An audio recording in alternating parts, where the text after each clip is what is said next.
And we should now be live. We should. I think we're live. Yes, we are indeed live. Okay, and we've even got a couple waiting. Usually people don't show up until we actually start. Hello, folks. That's because I'm just so popular. You are incredibly hello and welcome popular. to another exciting episode of Loss of Lieutenant.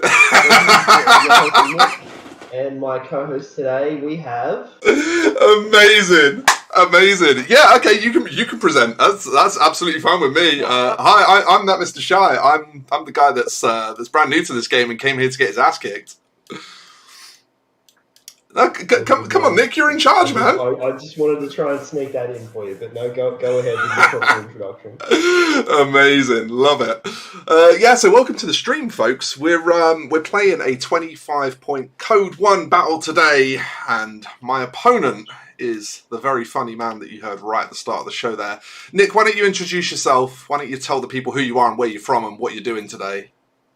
Yeah, sure. So my name's Nick. I'm from the Lost Lieutenant podcast, as you might have heard in my little introduction there. One of the founding members of that podcast, which is a good bit of fun, based down here in Melbourne, Australia.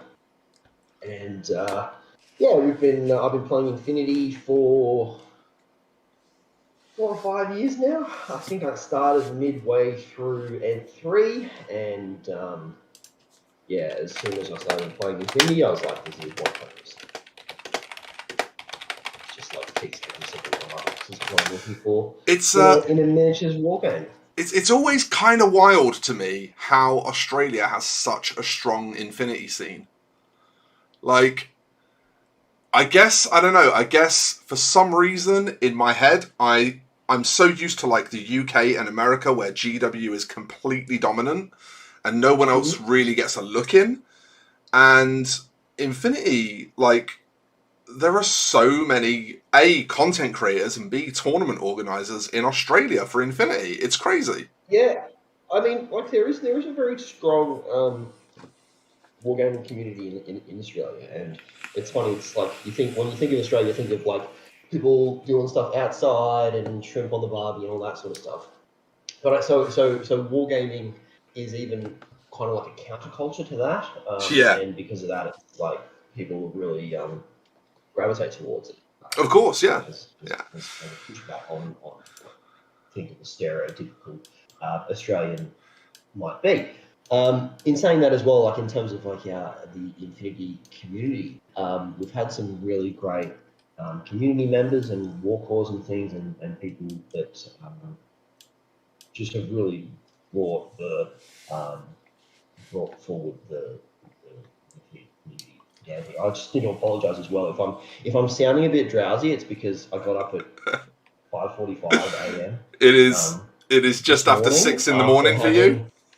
Yeah, just after 6 a.m. and I've got 2 little girls, and neither of them had particularly good night's sleep last night, which means that I also did not particularly have a good night's sleep last night. So I've played Infinity hungover plenty of times, but I'm not sure if I've ever actually played on this. I've never played this early in the morning, and I've never played on this little amount of sleep. All right, so everybody in the chat so far, do be sure to send your thanks to Nick for getting up at such an early hour to grace us with his presence and hopefully kick my ass. We're kind of doing something a little bit. I mean, I guess it's kind of memey anyway, right? Because we're playing a Yu Jing mirror, which is I don't think we've had a mirror on the stream yet. And the Yu Jing mirror is a particularly interesting mirror because of what Yu Jing do well in Code 1. So I decided to really commit full meme to it, which we're going to see in a minute. But do you want to talk us through your list, show us what you bring in, and give us an idea of what you're trying to achieve? Sure, let me just see if I can get this bag to work. Deploy your sack onto my table, Nick. I've got to change my colour. Oh yeah, we should probably choose colours. Yeah. Well, if we just want to do a lieutenant roll right now, then we'll know what colour we can pick sides, and then we can talk through the lists from there if you like. Yeah, we can do a quick lieutenant roll now. That makes sense to me. I'm going to be rolling on whip 13. I'm pretty sure I am as well. So. I got a 7.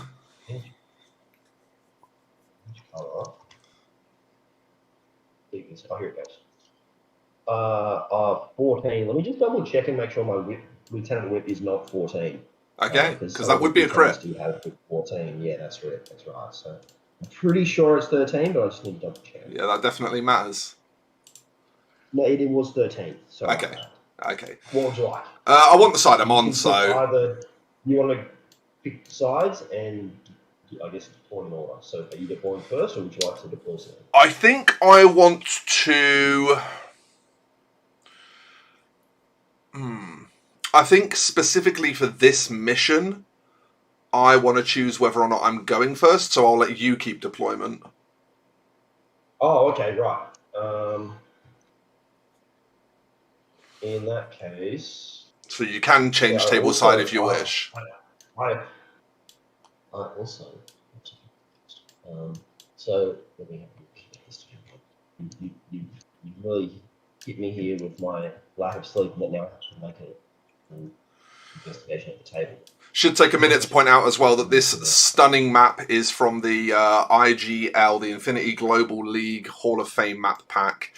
It is ridiculous in all ways. The lighting is gorgeous. It's nice. I like it. Yeah. Sometimes the TTS maps can be a bit difficult to look at, whereas this one's nice. Yeah, it'll look a lot nicer when the grid's off as well, but we'll keep the grid on until we're deployed. Yeah. But it is fairly symmetrical, I'll be honest. It's a pretty symmetrical map. One big advantage I would say is that this side, your side, probably has this terrain feature, which is pretty tasty if you've got a sniper in your list. Oh yeah, I see that. But then your side's got a pretty decent sniper tower right here as well. It has, but my sniper tower has the distinct disadvantage of having a lot of this in its way. not the best.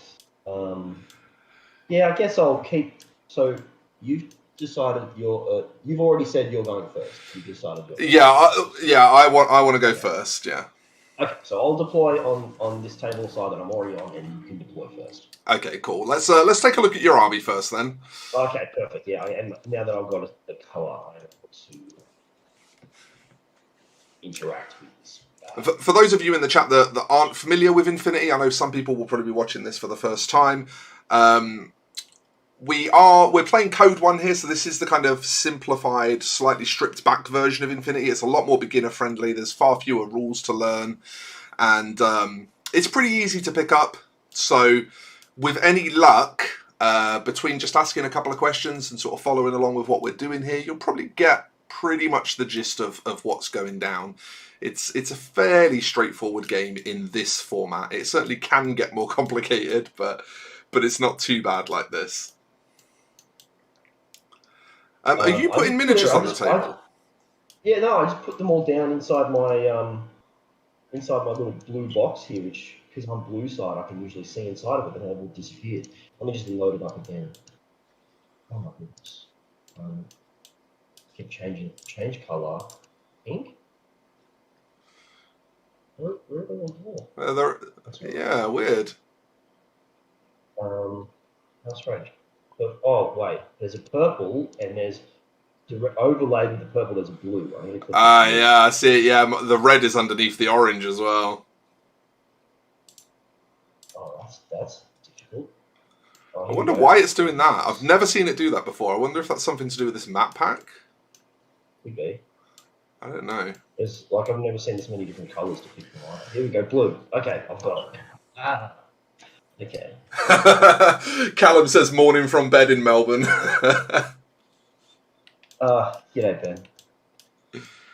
It's Ben. Oh, sorry, Callum. Hey, Callum, how you doing? Yeah. So Callum, I've been recently playing quite a few games. Pokemon, because Callum, who's a newer player, nice, has recently joined in, and so that's why I'm not completely unfamiliar with the rule set right now. Well, I'll tell you what I am unfamiliar with is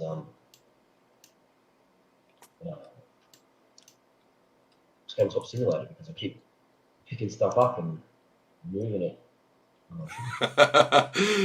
Yeah, it's got this weird thing where you have like long grabs and short grabs, and if you just snatch an object quickly, it'll grab something from inside it if the object is a container.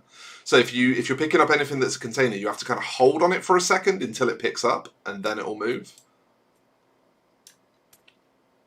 This Nice one, Callum. This black thing I've just placed in some of my area over here. I like it. Anyway, morning from Central Plains, Canada. Bit of an infinity wasteland over here. Tabletop Sim has been a boon.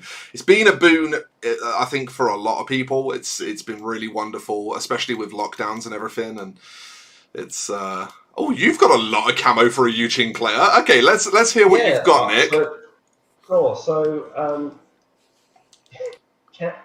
camo spam Yu Jing is not necessarily camo spam, but high camo for Yu Jing is generally the way that I like to play Yu Jing. But in terms of like what's actually going to be deployed on turn 1, I've got what do we have here? 4 camo markers. And there is a pretty decent selection of camo from what these could be. So there could be midfield skirmishes in the Kui Lang. There's which has got hacker profiles. It's got fairly sort of wide range of loadouts. There's the Dao Fei as well, which is even in N4, I believe it's the only midfield infiltrating heavy infantry. And they're AVA 2, so I could have 2 of those.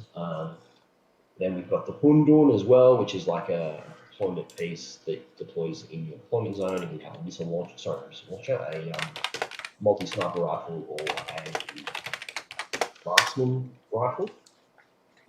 So one of these will be in my deployment zone, and 3 of these are going to be in the midfield. Interesting. Then I've got a TR bot, HMG TR bot, a flash pulse bot or a messenger bot. This guy, in Code 1, this guy does absolutely nothing. He has no weapons. He's just there for a 0.5. He's a cheerleader. Order. Yep, hunt is like the definition of the word. Then I have a Zenshi Yisheng, so a doctor. Yep. And then a Jujak engineer profile. Nice. And, so you've gone for there's only 8 things over here, which means that I might have some things that could be coming in from off the table, or these I could have taken some just really expensive camo markers. But only starting with 8 orders on the table. So, yeah, you've taken quite what I would call a technical Yu Jing list. You've taken a lot of good camo units. You've got some infiltration. You've got a doctor and an engineer. I've gone a bit of a different approach. I figured with this game, or this matchup being a bit memey anyway, I'm just going to go for the brute force and ignorance approach. So this is a little bit different. I should say I don't normally play Yu Jing. These are a faction that I'm just kind of dipping my toe into because I'm curious about them. I happen to just incidentally, through buying secondhand job lots off of eBay, have quite a few models. So I figure I may as well familiarise myself with them to an extent. And as such, I've been a bit curious about Yu Jing recently, and when Nick said that he wanted to play Yu Jing, I was like, let's do a mirror. That sounds like fun. And then I decided to just go complete meme lord with it, and it's very silly. So we've effectively got how I've been calling it 7 of the same profile. You'll see here that there are 5 Juyong here. HMG and regen, combi rifle, multi-rifle, missile launcher, and another combi rifle, but this one's a paramedic. But there's also 2 Jujaks here, which have exactly the same profile, just different equipment. Like, literally, stat-wise, they are like for like same. They just have different equipment. And these have both got heavy flamers, but one's got a breaker combi, and one's got a Spitfire. And what I'm taking advantage of here is that a lot of Yu Jing's cheap heavy infantry tends to have good physical armor, but lower biotechnical shield. So I'm including a couple of weapons in this list that attack BTS instead of armor to try and capitalize on that. I've got Adial Memo. I'll stop you on just one thing you said there, where so that the Zuyongs and the Jujaks are identical profiles. the movement values is actually different. So Zhu Yong's a 4-4 movement, whereas the Jujaks are 6-2. You make a good point. So while the move order is still a total of 8 inches, having that 6-inch first move, because most of the time you're doing a move and then something else, that makes them a lot more flexible. You make a good point. Hey, Steve, welcome to the chat, mate.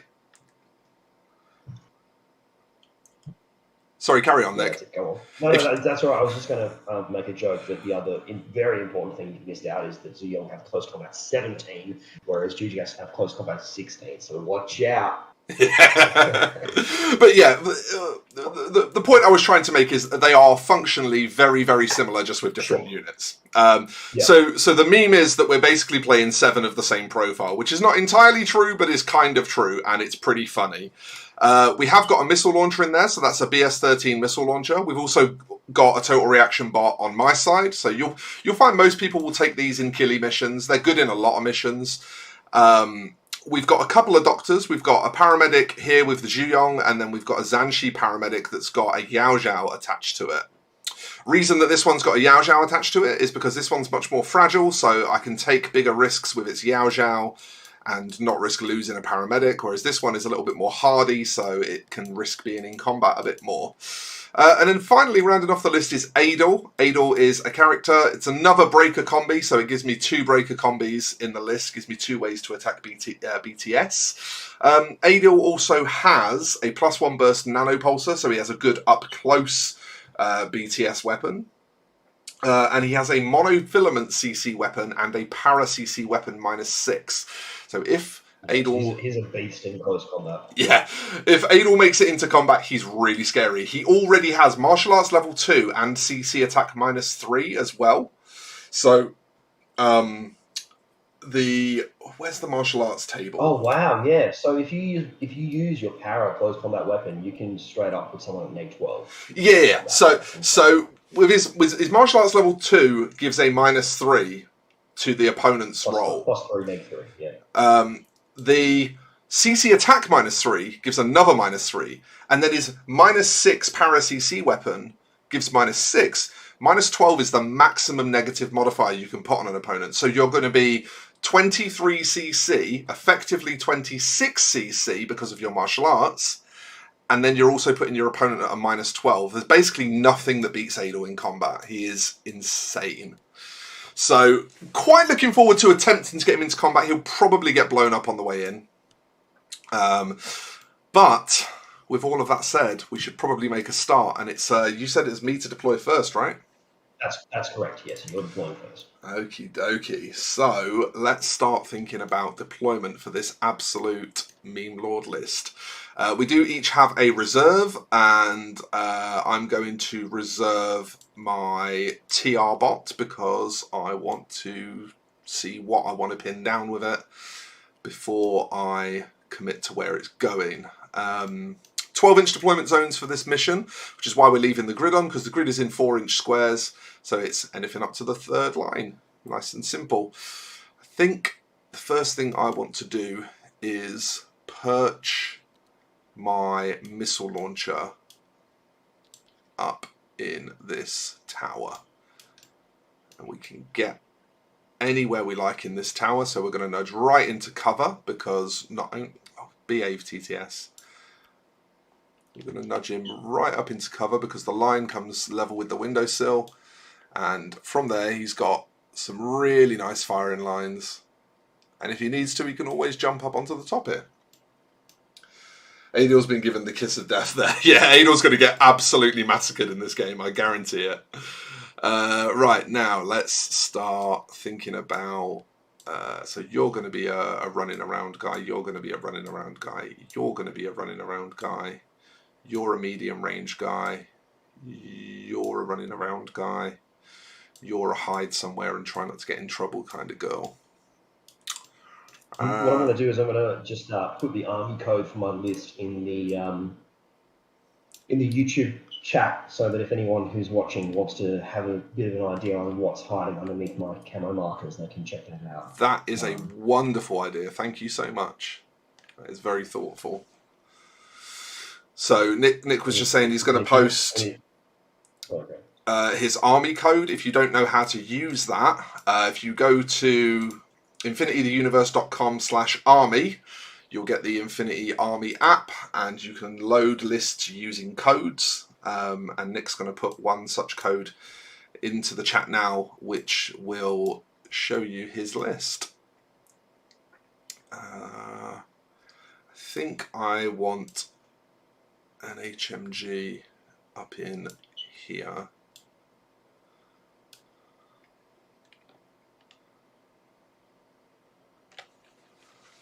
Beautiful. And I think I've just added that to the chat now. It's a great big 40 character long code that if you copy the whole thing and paste it into the Army Builder, there's a load army code section on the Army Builder app or website. You can then view the list. Yeah, it's very, very useful as a feature, and you'll find that quite often people will share army lists when they're playing games. I can actually do the same as well if you want to see my list. It would be... Which button is it? Not load. The one that looks like a chevron. The one that looks like a chevron? Yeah, like an arrow. Isn't it? That's import army code. Oh. Are you sure? No, it's not. On the app or on the website? I'm on the web app. Oh, okay. Yeah, it's not that one. Yeah. It's not that one. Programs chart, weapons chart, other charts, login. Where is it? Reset filters. You don't want to hit that because that'll take me back to the main menu. Weird. Really weird. I cannot find the button to share. Oh, is it in here? If you've got the army loaded up, next to it's got the tick that says this army's legal, then it's got a garbage bin to delete it, and the next one along is like a little triangle. I've got it. The reason is it's in the actual roster. That's why. Yeah. So if we copy this code here and paste, that is the code for my list.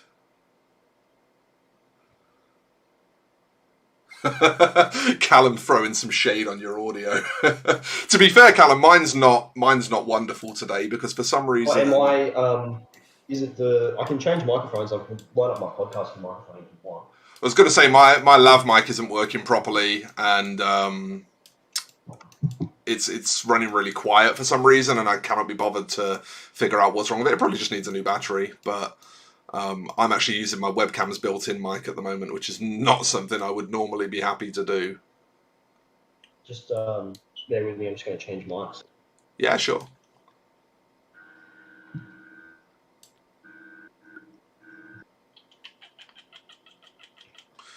I think we're gonna push. No, not you. Oh wait, have you got? Yeah, you've got a broken combo. So yeah, I can hear you.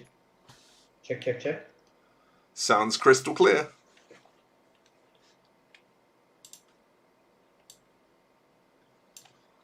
Okay, that's better. Just push that off to the side. Push that off to the side, get that where I want it. Just trying to get my roster nice and tidy so that I can see it all a bit better. There we go. Good stuff. Right, now finish deployment. We've also got the other paramedic who I want on this side, I think. Check. Can you hear me now? Oh, that's lovely. Yeah. That's some tasty audio. Yeah. I can't tell what I sound like if I'm using the other microphone. But if it's really bad, I'll just use this one. That's fine. Yeah, this one's really nice. It's much crisper. This is a Yeti Blue that I use for when we record the podcast. The other one that I had on before was just like an inbuilt, not an inbuilt, just a like a microphone that's attached to my headset. Yeah. I know the kind of thing you mean. Do I want... I think I do. I think I'm going to pop someone right over on this flank. Oh. Calm down.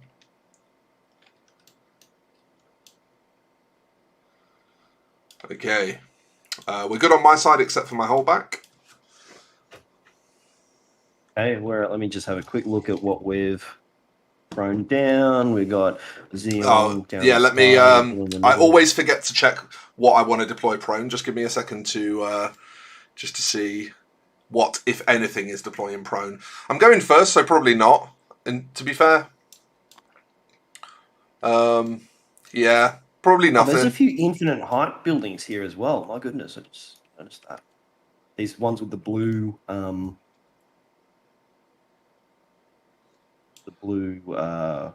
would you call them, hue yeah. around the roof of it. It's saying they're infinite height, so that's interesting. Yeah, I did not actually spot that myself.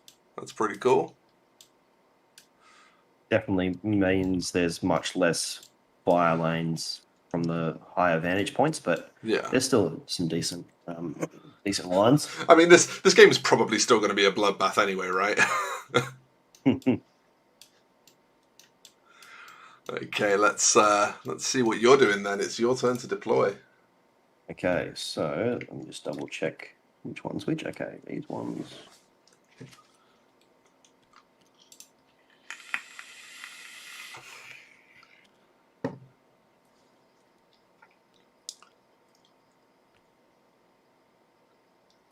What is this wedge-shaped thing here? Oh yeah, that's something I accidentally took out of this block, this bag that I brought from somewhere, and I couldn't figure out how to get rid of it. Here we go. Delete. There we go. Delete you as well.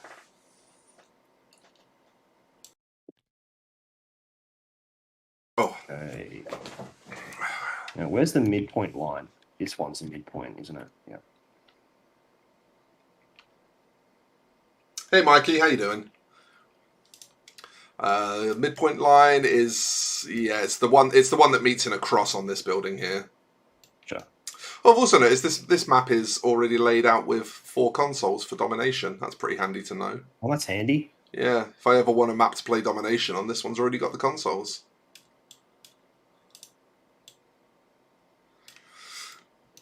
Really is a good map. Very, very happy with it.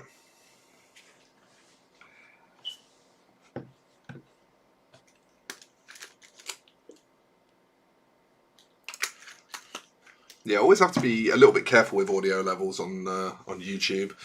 I'm always a bit hesitant to blast my mic all the way up to full nut because I know that YouTube likes to amplify stream audio a bit.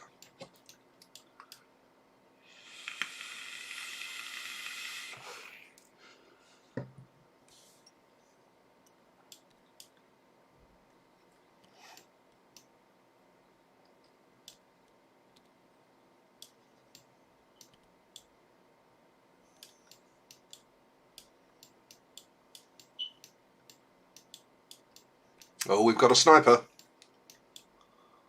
Yeah, do I put him up there? Where's your... So your missile launcher's over there. You can see me. You got to lock on me straight away. Oh, yeah. This is a full-size table, isn't it? 4x4? It's a 4x4, yeah. Yeah, okay, cool. Because in the Code 1 rulebook, it's like it says to play 25 points at a smaller table, which it does. I don't agree with. No, me too. I agree. It's it's the way the costing, like, to the casual observer, you would look at the costings in Code 1 and go, oh, that's just N4 divided by 10. But it's not, because Code 1 only has half points. So what tends to end up happening is 30 points of Code 1 is more as a capacity than 300 points of N4. So if you want to get a an experience similar to 300 points of N4, I think you have to play 25 points, which means that you should be playing 25 points on a 4x4. Yeah, I mean, my opinion on that like 25 versus the 30 points for Code 1 as well is that, like, if you're playing N4 and you're playing 300 points, you've got a maximum model cap of 15, right? Uh-huh. If you're playing Code 1, the maximum model cap is 10. So playing at 30 points in Code 1, it automatically skews your whole list towards the higher end because you've got to spend more points to fill out the list, and then it also makes the transition to N4 more difficult because you're used to building lists with all these top end units in it, and then when it turns up to being now you can take 15 models, you're like, oh, but I really want to take this one and I really want to take this one. You're going to have to make sacrifices, whereas moving from 25 Code 1 to 304, the bones of the list are generally very similar, and it's not difficult to then add an extra 5 bodies in somewhere. Yeah, exactly. Now, if I am up here, can I just vault onto this part? From here, is this less than? Yeah, it's less than the height of the miniature. There, so you can just vault down there. Yeah. But then you could not then vault to the ground. So if you look, you see these little. Is there a ladder? Yeah, you see these little things here. Okay. They're on a lot of these buildings, and they are ladders. You see, you've got one here as the way to get up this side. They're just like little foot ladder kind of things. There, actually, I don't want to put you there. Good morning from New Zealand. Hope you're all doing well. What is this tabletop war game? Never heard of it. It's Infinity by Corvus Belli. New Zealand has a pretty good scene for it as well, right? The New Zealand scene is fairly strong. It's so people will tell you it's a skirmish game. I actually think that's a huge mistake, and this is like a drum that I bang all the time. Because it's a low model count game, so we're playing with sort of roughly 10 models a side. I mean, I'm using some trickery to allow me one extra model. Don't really know what Nick's got in his hidden section, but you know, you're going to play games of about 10 or 15 models a side. And so on the surface, it'd be very easy to think of it as a skirmish game. It's not. It has way more depth than your average skirmish game. It takes longer to play than your average skirmish game. The interactions are far more precise. It's much more competitively geared. It's not really a narrative game at all. It has excellent lore, and the lore is there for you to digest outside of gameplay. But gameplay is very much competitively focused. It's a very tight, very fast, very brutal game, and it really encourages you to learn to play it well. So it's got a lot of things about it that basically every other skirmish game doesn't, which is why I kind of don't call it a skirmish game, because it just doesn't play like them. The terminology I use is that it's a skirmish size game. Exactly, yeah. In that you have 10 to 15 models, which makes it look like a skirmish game. Yeah, but like I do agree with you, the other aspects that people would consider what constitutes a skirmish game, in that like generally higher amounts of narrative play and that sort of thing are not necessarily applied to Infinity.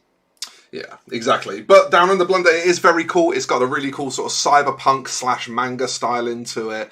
The models are probably the crispest, sharpest, most beautiful miniatures that you will ever see. In fact, have I got anything painted at hand? Oh, God. I'm a professional painter, and I don't think I've got a single painted Infinity miniature at hand. I think I've just got a bunch of primed stuff, so I can't even hold anything up to the camera for you. But the models are gorgeous, and in fact, the 3D renders that we play with on Tabletop Simulator are the official studio painted actual models. So you can see, if I can get a good look at it, there's an example of an actual Infinity model painted by the Corvus Belli studio. It's very beautiful. It's really not comparable even to Combat Patrol level games of 40k. It's again, like, Combat Patrol 40k is not competitively geared at all. It's far too loose and far too abusable. Infinity's rule set is really tight, and it's a lot harder to abuse stuff in Infinity, and it tends to be maintained in such a way that it's a very even-sided, very tight, very competitive game.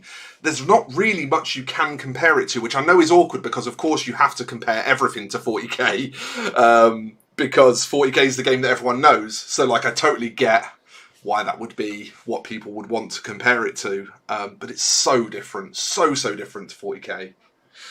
Okay, I've completed my deployment, but if you want to, keep talking, that's fine. Okay, you're finished with your basic deployment, so you've just got your holdback to deploy. Correct. Cool. Okay. I will check back in with chat. I'll tell you where everything is first, and then you can just have a quick check of the chat. So in the midfield, I've got camo markers here, here, and here. Then I've got my flash pulse bot sitting on this building back here. Jujak engineer in this little garage. Cool. Another camo marker in the sniper's nest, and then the doctor is down here. Okay, sweet. Pretty straightforward. Most of these things are prone as well. Let me put the prone markers out. Yeah, no problem. No problem. The only thing that's standing up is the camo marker in my deployment zone. Everything else is prone. Okay. Absolutely fine. I think my plan is mostly to advance up in cover anyway. Right, yeah, I will check back in with chat in just a second and answer some more questions / look what people are talking about. But I just want to get this deployment finished so that we can get this game underway shortly. I think the TR bot. So what have we got from here? If we're here, we've got this covered. We've got this line here covered. We're pretty well covered on this side anyway. So yeah, I think the TR bot goes in here. And I think I need to just make sure that it doesn't end up not able to see things it needs to see. So it's got this lane covered, it's touching the wall so it gets cover if it gets shot back at. It can't get shot back at from directly in front of it.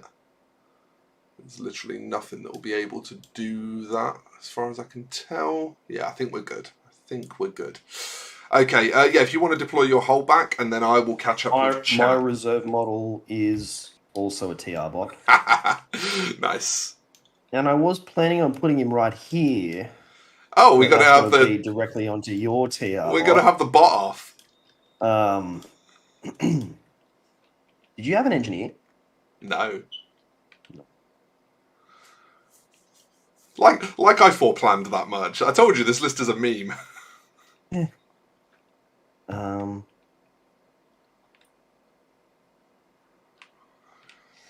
Because I feel like I've got this side pretty well. Oh, no, that covers that side as well. Yeah, I will put him there. I'm going to put him right there. All right. All right, let's see what happens.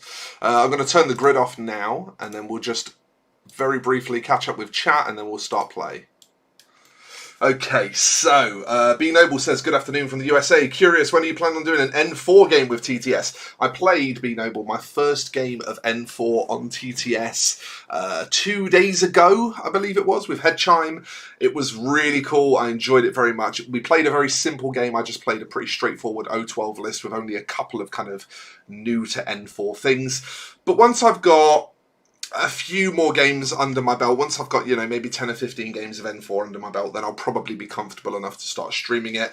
But I really want to stay focused on Code 1 in terms of what the channel's doing as well, because there's just not enough Code 1 content out there. I want to be one of the people that's offering that. So I hope that once you've mastered Code 1, and if you do get to that 10 or 15 game level, I'd say you will have mastered Code 1. The step there from Code 1 from that point to N4 is really not that great. Oh yeah. I was saying it's not a difficult transition.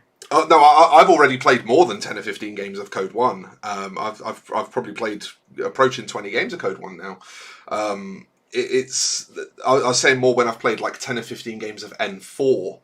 Then I would feel sort of comfortable enough with it to start streaming it. I think just because it's such a wide game, I don't want to stream it until I really feel like I know it fairly well. But we will still be doing probably mostly Code 1 streams. What you might find is like once a month we do an N4 stream, but the other 3 will be Code 1. And that's also assuming that the streams stay weekly, because obviously it's all based on demand from you folks. Let's see.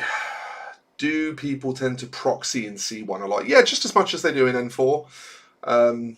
People are pretty friendly about proxying. What would you say, Nick? People are pretty cool with proxies, regardless of whether it's Code 1 or N4. 100%. And the even like the official rule set says that like proxy whatever you need to, as long as the silhouette size is the same as the model you're trying to proxy, and it's not confusing to your opponent as to what's what, then proxying is absolutely fine in N4 and Code 1. But it's kind of a necessity as well. There's no WYSIWYG, so what you see is what you get, which you see a lot, which is existing in sort of Games Workshop IP. In Infinity, where you might only have, for a model that's got 5 different equipment loadouts, there might only be 1 or 2 different sculpts for that. Exactly. So it's kind of a necessity to proxy. Yeah, and I think a lot of that just comes from the fact that, whilst it's a 15-year-old game, but it's just got a lot of factions, and those factions have a lot of profiles, and so it takes time to get everything released. But they're really good at releasing boxes with other loadouts in them. They do try to do what they can to give us models. Callum says, I found the game because I saw one of your painting videos on YouTube. I think it was the panel lining video with the remote. Oh, really? One of mine? What, the edge highlighting video with the 012 Copperbot? That's really interesting. I didn't realise that I had introduced you to the game. That's crazy. Infinity remotes are just pure manga. I love them. They are. They all look like touchcomas in some way or another. I was waiting to hear your reaction to the new rule set, but now I just realised it's for N4 and not Code 1. Yeah. I know there's been an update to N4, but it hasn't affected me yet. Looks like Blade Runner or Shadowrun. Wrath of Kings, would that be closer? Certainly not Shadowrun, because it hasn't got any fantasy elements as such. There are some aliens. There are a couple of races of aliens in Infinity, and there are... what would you call it? Like, as part of the kind of post-humanism, transhumanism element of cyberpunk, they have, like, animal plastic surgery kind of things. Some people make themselves look like animals. And then there's, like, werewolves and werebears. And so there's, there are some non-human things in it, but, like, not in a kind of fantasy element.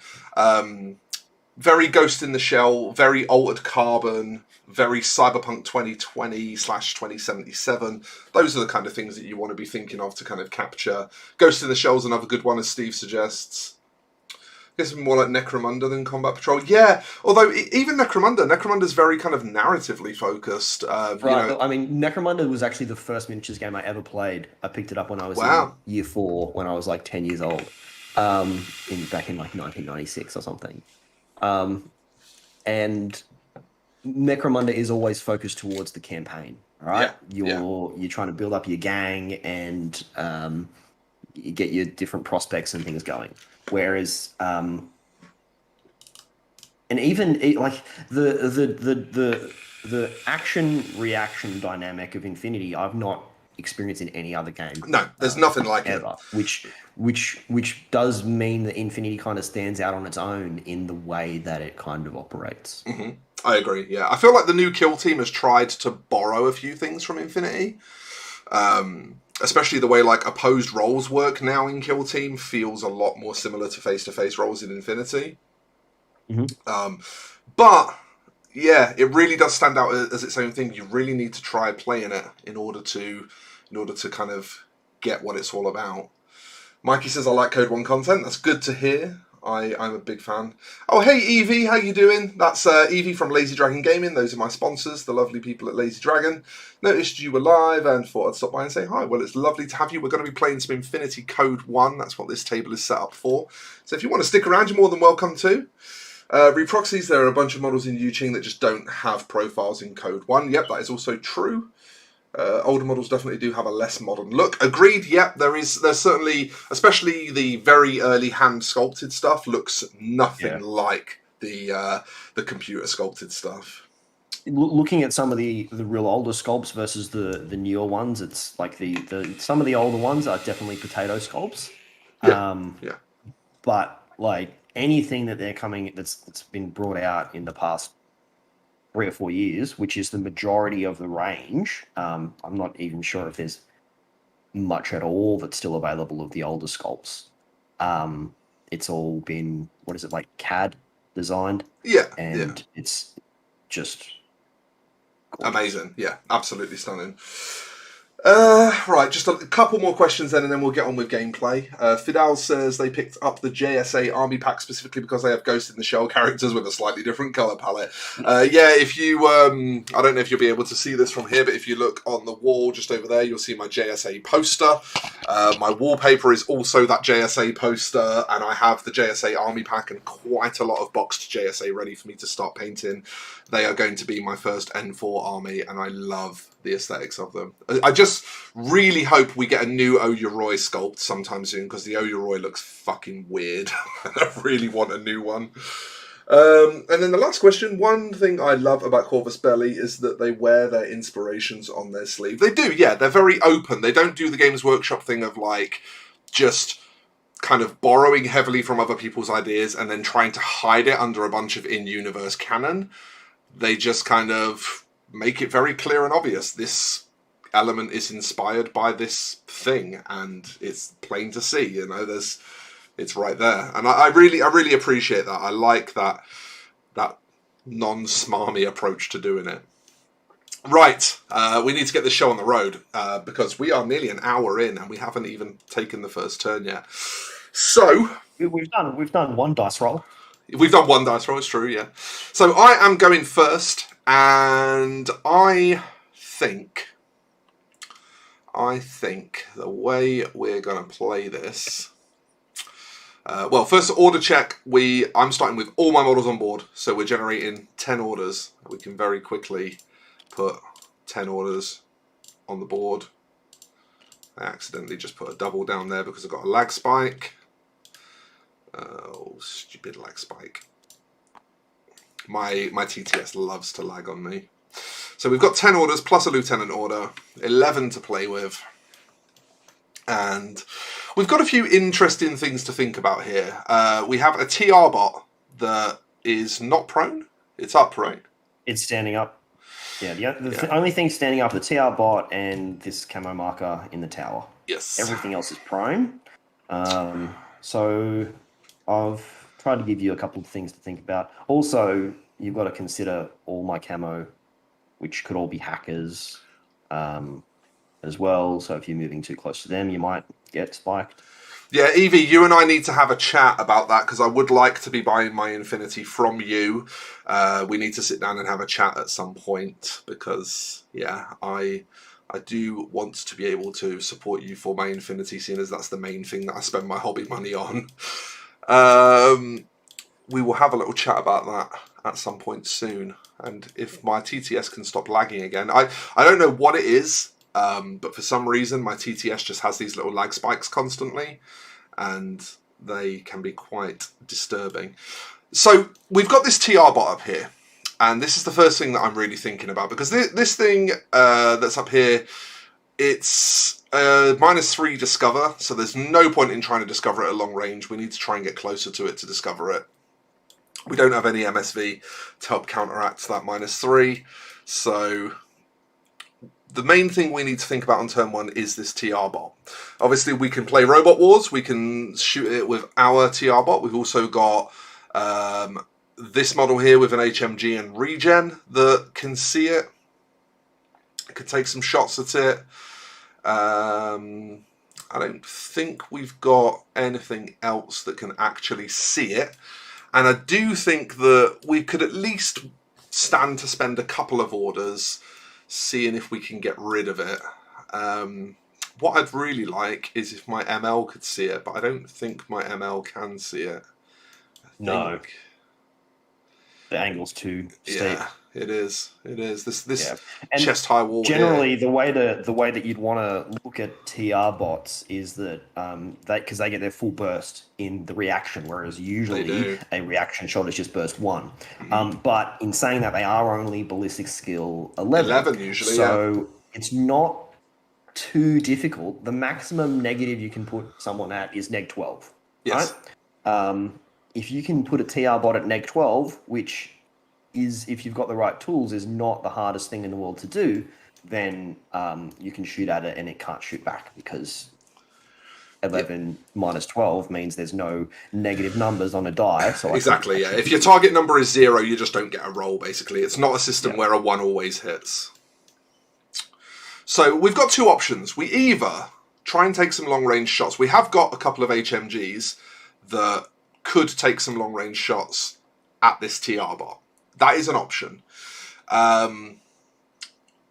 But they're not going to be the easiest shots in the world. However, I also can't see that much. It's only this lane here that it's really got good eyes on. Like, for example, we could start... It's got a line over to this way. As well. Yeah. But yeah, you're right. It's that way and that way are where it's looking. Yeah, we've got a couple of places we can go where we can blunt it to a degree. So I think what we're going to do is we'll have a little go at it. See, we'll spend maybe an order having a little crack at it. See how we do. And then assess, because he has also got an engineer to get it back up, and that engineer is only over here. So, you know, we do also have to bear in mind it's not worth pumping a bunch of orders into, but if we can knock this out with an order or 2, then he's going to have to spend orders bringing this engineer up and then engineering it, and that's going to be less orders he can spend attacking us. So it is probably worth a pot shot. We're going to go with the Yu Jing with the HMG, just because it's BS13 rather than BS11. And it's only really range and cover 30. Need to just... so before you measure that, you'll ask me what my arrow is. Yes, you're right. Yeah, I need to check. As a matter of course. So are you moving at all, or are you just staying where you are? I'm just idle and then asking for your arrow. And my arrow is shoot. Right. And then I'm BS attacking. And then we can measure. So it's about 30 inches. So we're within 32, so we're both at +3 range. Correct. And then we'll both be at -3 for cover. So we're both on flats. So you're 4 dice on 13s. I'm 4 dice on 11s. I've got 15, 8, 11. 10, 11, 8 is what I've got that's relevant. Oh wow, that's 3 hits on you. My highest is an 8. No, your 15's a miss. Oh yeah, 2 hits on you. So yeah, just the 2. So I take 2 armor saves. Damage 15. I have no armor, but the 3 from cover brings it down to 12. So I'm above 12. What I'm after. Made one failed pass, one fail, so he's unconscious. Cool. Okay, so we spent 1 order and we got it unconscious. That now means if he wants to get it back up, he's got to bring his engineer up there, which is what we wanted, because that's him. We can sort of make him waste orders, as it were, which is a handy thing to be able to do. So now we can start with the rest of our plan. We are going to flip another order. And we are going to... Right, we do have that sniper that we need to think about. We need to make sure that thing... We reacted with the sniper as well. Forgot about that, don't worry. Yeah, good point, yeah. Do you want to make some rolls? Would you have shot? I don't think you would have shot, right? No. See, then if I had shot, that would have revealed it. Then you could have then split your burst between the 2 of them, so it would have changed the whole encounter. So I've missed it, so I won't do anything now. But okay, so let's activate. I think we're going to activate Adil, who is 4/4 move, and we're going to declare. I don't think we're going to go up here, so I don't want to risk this sniper getting naughty. I think the sniper can see him right now. Oh, he can see already? In that case, it makes no difference. He's in cover, so as long as we don't give the sniper a shot from out of cover, it's not going to get any worse. So we'll go 2 to here and 2 to here, and I believe the sniper can't see. Not anymore. But I'm not gonna react with the camo marker anyway. He's not gonna do anything. Cool. And then for the second move, we're going to go 2 inches to here, 2 inches to here. Let's pump another order into Adel. And let's go 4 to here. I think that avoids everything. Yep. And another 4 up to the foot of this stairway. Let's just touch this wall. Move back a little bit and touch this wall so that we can claim cover from it. Okay, so you have in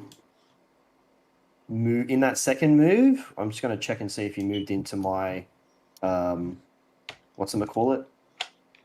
Range of zone of control. Zone of control. It is 8.3, so it's a no. That was angled though? How do we make it? Oh, flat. You do it like this. Yeah, actually, flat. It probably is. So. But it was with my second part of my order. So that means that I get to react without you being able to respond.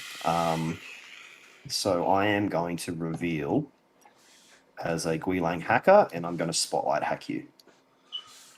Can you do that? Because it was the second part that... Yeah, because I did not have an ARO during the first part, you've activated my ARO during the second part. Right. So the first part of the order was too far away and I couldn't see it, so there was no ARO. But because you've then moved into my zone of control, that's given me a zone of control ARO. Okay, cool. So you're going to try and spotlight me? Yeah, I'm going to spotlight hack you, which is just a single die with a 14, 12, and then you get a... Do you get a BTS save from Spotlight, or do you just get Spotlit? Where is the hacking programs charts? Not that one. This one. Carbonite Spotlight. Burst 1. Short ARO. State targeted. Comms attack non-lethal. No, it doesn't have a damage stat, so I don't think you get a save against it. I think I'm just targeted now. Let me just double... I've got the rule book here. I'm just going to double check. Sure. Spotlight. Yeah, correct. Doesn't have a damage, so you don't get... You're just targeted now. Okay. Adel is targeted. And that's for the rest of the turn, isn't it? That's until you reset. So it'll stay there forever unless you reset out of it. Oh, okay. Yeah, in N3, hacking had a time limit on it, but in Code 1 and N4, the hacking programs stay active until you clear them yourself. Right. Okay.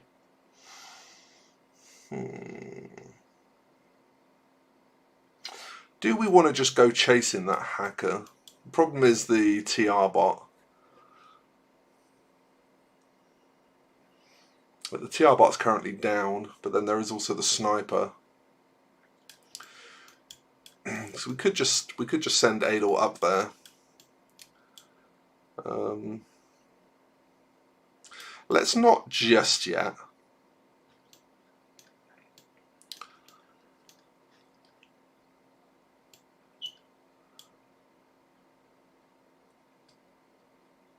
Let's not just yet immediately. What I would like to do is we're going to turn on this Jujak next, I think. So let's flip an order here.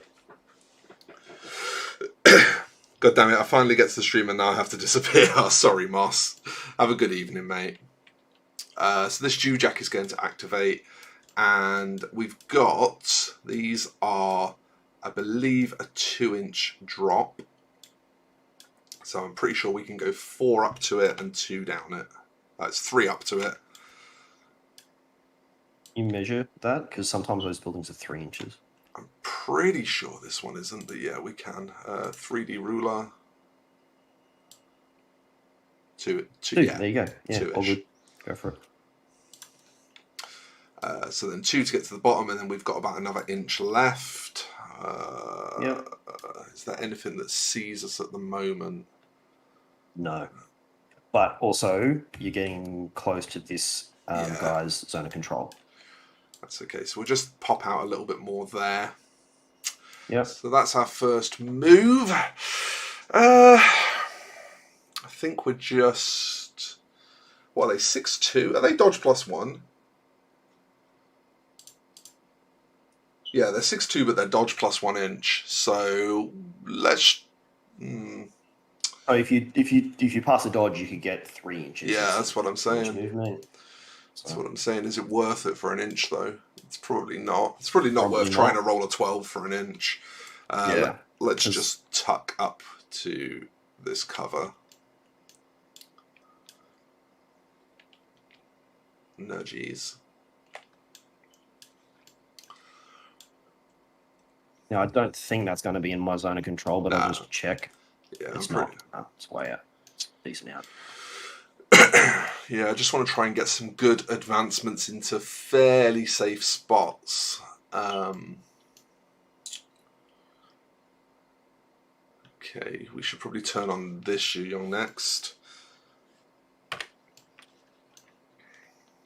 So this one's activating next, and we're going to go 4 into the open. I don't think anything sees him. Nope. And then another move, just to touch behind this car. Start getting some support on. Right, I think it... Is that in my zone of control or no? That should be just out. Okay. Because Adel was only just in from where he was. Fair. Right. Are we going to get risky biscuits with Adel now? I've just flipped another order.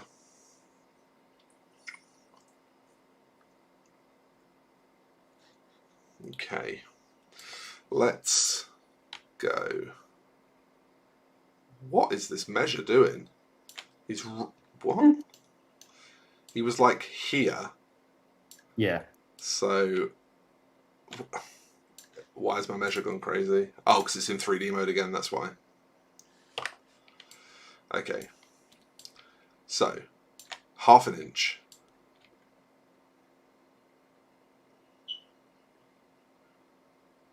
And then 3.5. I should be able to get him up to the top. Oh, he won't stop on these stairs, not because he can't, but because of TTS.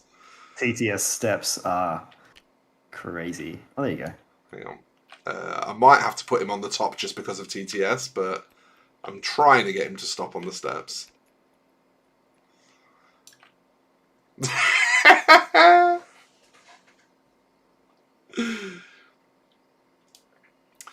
So, yeah, the steps, because of Infinity's weird movement rules, anything that is a vertical obstacle but isn't as tall as your model, you just move through it horizontally.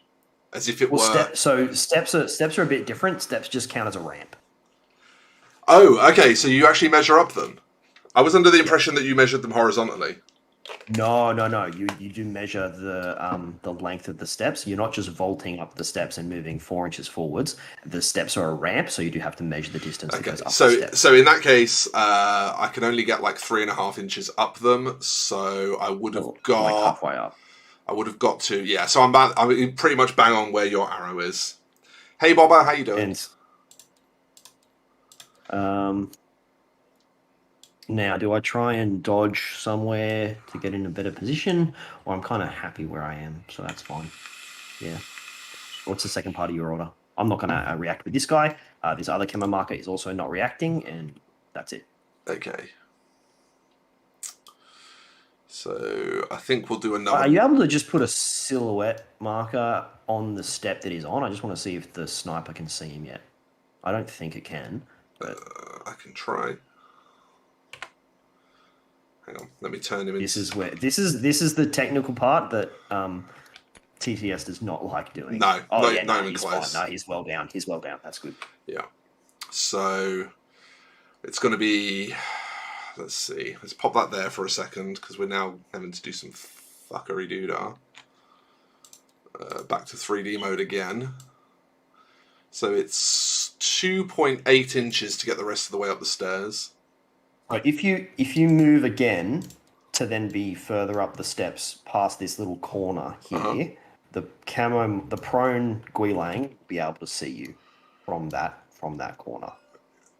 So bear in mind this part is the second. Yeah, but he's already declared no ARO. That's true. Yeah, that's true. So I kind of don't care. So 2.8 gets me to here, and then that gives me another 1.2. Yeah, and from there, the camo marker can see you over here in the sniper tower. As soon as you get at the top of the steps, he can see you as well. So that'll give him an ARO. Next turn. Or next order. This turn. As, for this order, your second move skill, if you come into line of sight of my camo marker over here, he'll be able to ARO. No, this guy won't. You declare AROs after the first short skill. If this guy didn't declare that he has an ARO, then he doesn't get one. Because he did not have an ARO from your first skill. But if your second skill then generates an ARO that did not exist before, I can still declare it. What? So you've moved, right? This is like completely changing my perception of the game. I've literally never heard this before. So the camo, I'm talking about the camo marker that's in the sniper tower, right? Yeah. He can't see you when you're halfway up the steps. Right. So he does not have an ARO. Yes. But if you then move as the second part of your order into his line of fire, he then now can see you, so he then gets an ARO. Now, as I understand it, you can't just move into someone's line of fire for free.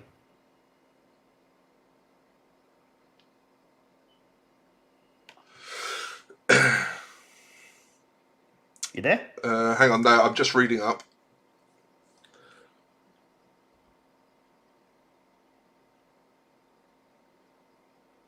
Ah, I see. I've completely missed this previously. So there's an extra line in the ARO rules text that says, if by declaring the second short skill of its order, the active trooper gives an ARO to enemy troopers that did not have an ARO against the first short skill, then those enemy troopers can declare their AROs. Right, that's the bit that I completely missed. The Guilang hacker did have an ARO the first time because you were in someone's zone of control. So he can't do something now. Yeah. But because the camo marker up here did not have an ARO before, it can do something now. Yeah. Yeah. Now I understand. So, I was here. I moved up to just to the top here. Do you still want to move up there, given that you might get shot at for free? Yeah, I mean, that's the problem, is I wasn't You can take it back, that's okay. I wasn't planning to give away an unopposed roll, that's the thing. So you just leave him where he was, and the second skill is going to be idle. Well, no, I mean, I still want to move. I just want to move else. him to. I just want to move him to where he actually has cover. Oh yeah, sure. So if you move him up a little bit, you can stay in cover. I mean, I guess what I could do is just keep him where he is and reset with my second. Yeah, you could do that, definitely. That's a thing that I'm allowed to do. I'm just trying to get him to balance again. He's misbehaving this time. We managed to do it the first time. This is TTS at its finest. Maybe if you put it back on the model instead of the silhouette, it might help. Yeah, we'll find out. Yeah. Just rolling around. Put the targeted thing where he is, because it'll stay there. No, it won't. My goodness. You trust TTS way too much. There you go. Yeah, that's where he is. Okay, he's there. Cool. So yeah, we could just try and reset off this targeted marker. I don't know how much I fear that sniper. The thing is, Adel is kind of fragile, but I also really want to just go and chew some people up, and I've got quite a few orders left to play that game. Could really do with trying to silence that sniper first. The problem I have is mainly that Discovery is terrible from outside of 32. We know that this is within 32, so I could try some 0 Discovery here.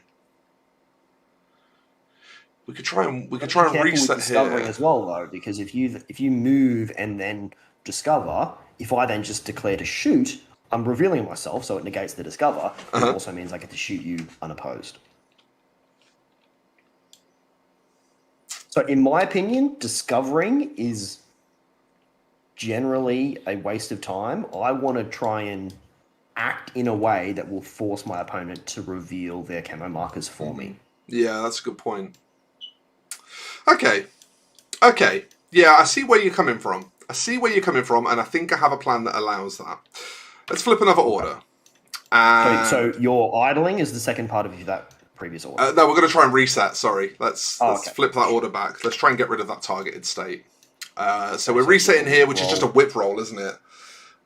Which is 13 for Adol. Failed. Excellent. It's going to be one of those dice games. That's fine. That doesn't matter. It's not essential that we get that marker off of it. It's a whip neg 3 roll as well. Just check. Okay, so it would have been on a 10. Yep. Would have been on a 10. So let's activate this Zhu Yong here. That's this one. And we're going to go... this is 6-2, so we're going to go... 1.3, 3.7 is 5, right through the infinite height building, and another 1. I'm going to use these infinite height buildings to our advantage. Yeah. See, that's blocking off the sniper very, very well. And then we're going to move another 2. I'm assuming no arrows. Am I correct in thinking? No arrows from the first order. Okay. Sorry, is that that was the first 4 inches you've already used? Now you're on the first 6. The Zhu Yong 6-2. Zhu Yong's 4-4. I'm looking at his profile. It's 6-2. Is it? Yeah. I'm looking at it. I've got Army 7 up on my other monitor. Sorry, I'm hovering over it in TTS and it's showing 4-4. Oh, that's really interesting. I guess what that must be is old Code 1 stats, perhaps? Because the Code 1 stats in the TTS mod, I got it out of the Code 1 bin, not the N4 bin. And the Code 1 stats in here are old. I don't know. They're definitely old because they also don't include Ariadna and Nomads. Like, they're not even in the mod. Yeah, sure. So So I mean, at the start of the video, then when I was saying that Jujak's a 6-2, whereas Zhu Yong's a 4-4, that's completely incorrect. They're all both 6-2. Yeah. So, they are. Yeah, 6-2, 6-2, 6-2. Yeah. Yeah, it's just a mistake on the TTS. On the hover, yeah. Keep going. Not to worry. Okay, let's flip another order. And sorry, what was the second part of that order? There's another move just to nudge across a bit more. Yeah. Sure. In fact, I didn't actually do it, did I? I said I was doing it and then didn't do it. There we go. So there's the extra couple of inches. And then we're going to do another move with the same model. So we're going 3 up to this wall, and I think that still keeps me in the clear of everything. This is prone, isn't it? Yes. Yeah, so that can't see me. So that's 3, and then... Oh. No, stop it. I can't TTS today. And then 3, and I think we're still in the clear. This is what you'll find yourself doing a lot in Infinity, is trying to find creative ways to move around the place. Yeah. Because the line of fire is open information. So you'll always know at all times what it is that everything can see. Exactly. And as your opponent, I want to be helping you to inform you if there's something that you might have missed in terms of the line of fire, because Infinity's got plenty of gotcha moments in terms of like drop troops and what's underneath these camo markers. I don't want a piece of open information that you forgot to act as a gotcha moment. Yeah, exactly. And there's so many layers to the game as well. Like it just makes for better gameplay if you help each other. Yep. Second half of that order is going to be another 2 inches of movement. Mm-hmm. to get up to there. Now, here's the thing. I might be able...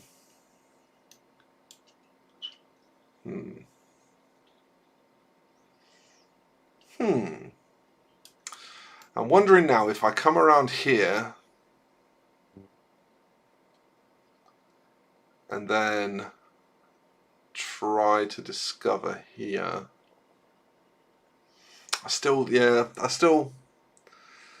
I need to force you to shoot. How many orders you got left? 2. Yeah. Plus Lieutenant if I want it. Yeah.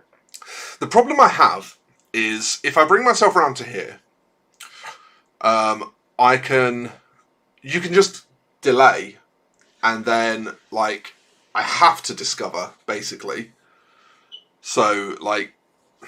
I can't delay, I can choose not to ARO.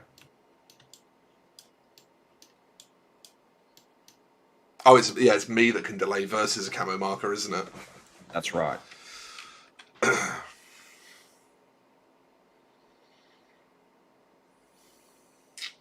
So do I just try...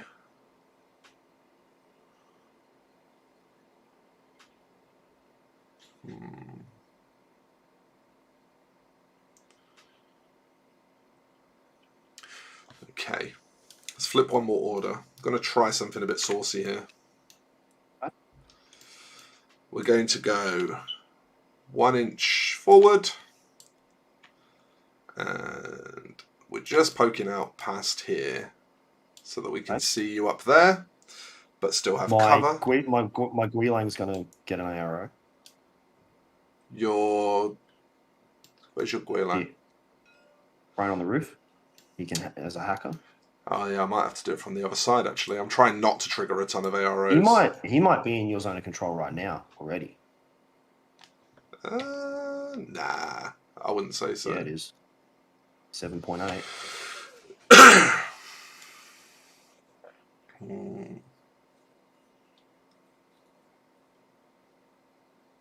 This is so tricky.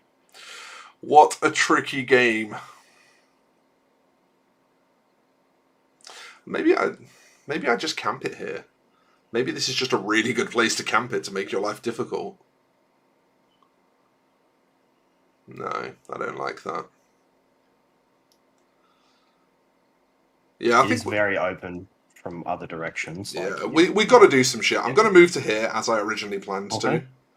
So that. Okay, this Guilang's going to ARO with Carbonite. So it has no. Does it need line of fire? Does it need line of fire for that? Hacking is just zone of control. Okay. Yeah. So we and is this AROing? Is this doing anything? Is this doing anything? Sorry, what? Yeah. Okay. This what camo marker here? The blue camo marker is doing nothing. This camo marker on the roof. You got 1 order left after this one. He's going to do nothing. So I'm just going to Carbonite you. What's the second part? So you want a Carbonite from here. I'm going to go for a Discover. You can have your Carbonite. I'm going to go for a Discover here.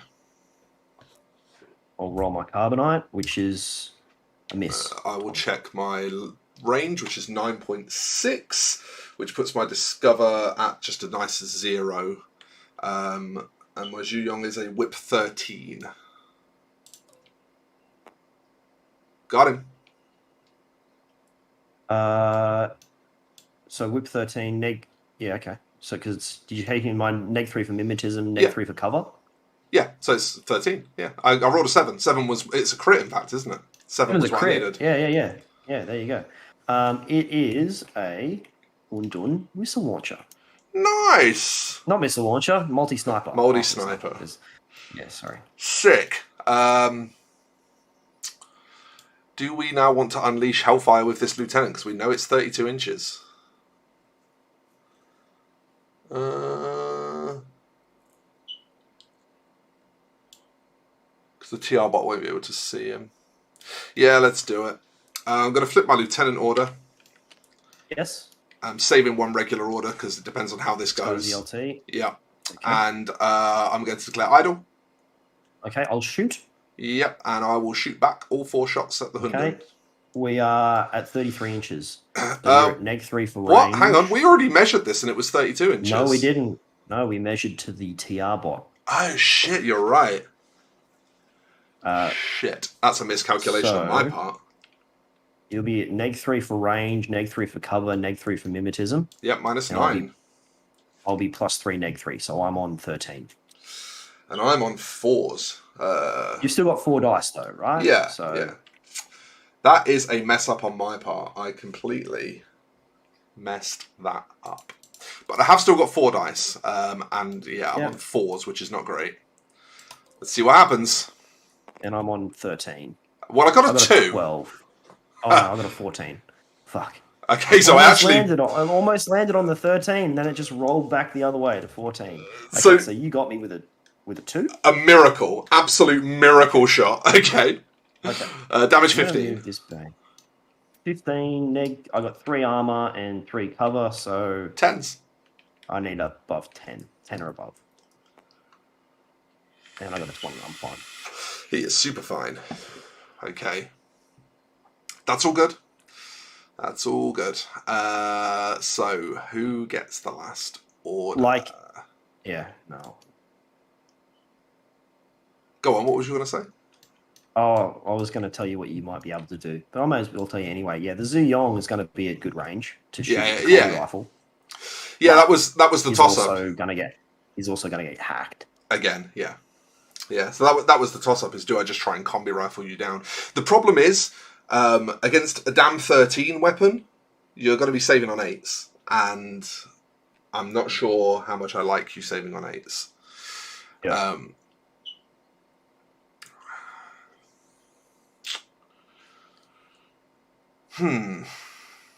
But then, I don't know.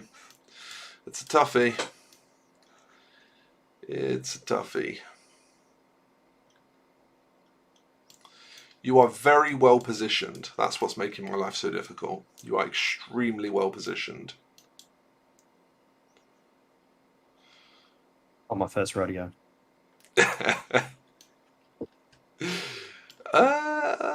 I mean, the other thing we could do is... No, we can't pick on this hacker. It's prone. This paramedic, sorry, it's prone. Yeah, we could just go for it. We could just go for it. So this inside 16 is good range for a combi, isn't it? Yeah, inside 16. Yes. So this is definitely inside 16. So it's going to be like -3 for mimetism, -3 for cover, +3 for range, which is going to put me on -3 overall, so 10s, 3 on 10s. Yeah, and I'll be at 10 as well for 1 die. Yeah, 10s puts me at 1.5 hits. And you save on about 55%. 56%, something like that. It's not great. It's 0.75 damage, and this is, I'm guessing, a 2-wound model? No, it's a 1-wound model. Okay. He's 1 wound, but he's got good armor. Right? Yeah. So he's in medium infantry, which is 1 wound, but decent stats. So. Okay, activate here, idle. Okay, this guy's going to hack you, and this guy's going to shoot you with my sniper rifle. Cool. BS attack here. Okay, I'll do the hack first. Just Sure. free, see if it goes off. 15, it does not. Look at me just being the luckiest Yu Jing. We'll do that face-to-face roll. I'll be 1 die on 10, and you're 3 die on 10. Correct. Okay. Well, a 9 and a 2 is okay. I missed. Okay, you got 2 hits. So I take 2 armor saves. 8s and up. Failed one. Got him. Pass fail, so he's unconscious. Nice. Okay, that's pretty important. So we've taken an order off you here and an order off you here. You don't have everything on the table either. It's not a bad turn 1. It's not great, but it's not a bad turn 1. I think you should be pretty... Like, you took out my 2 ARO pieces, didn't do much else, but that's not the end of the world, so I think you should be pretty happy with that. Yeah, I'm not mad about it. Okay, let's flip it over. I'm just going to quickly pop to the bathroom, and then I'll be right back, okay? So you can read some comments from the chat. There haven't been a load, actually. But, chat, if you do have any questions at this point, now is a wonderful time to ask them, because Nick is taking a brief bathroom break. And that means I've got the time. Just finished painting a Yu Jing miniature, and guess whom I found playing on YouTube? Nice. We've got a Yu Jing video coming out on Wednesday as well, which is part of the reason why I wanted to do this Yu Jing mirror. We've got an interesting video coming out where I will be taking the Angel Giraldez studio guide for how to paint Yu Jing and kind of showing you what I would do, both from kind of my stylistic approach and also from the approach of filling in the gaps that I don't think the guide necessarily illustrates well, and kind of discussing whether or not that extra work is worth it. You may have seen the CN Warrior that I painted recently. That is what that was for. That is the reason I was painting a CN Warrior.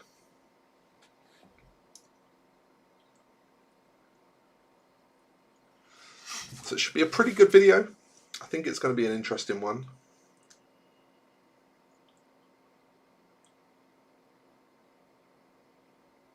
Oh, I've got emails from Mofidius Entertainment. They want me to buy Skyrim. I don't want to buy Skyrim.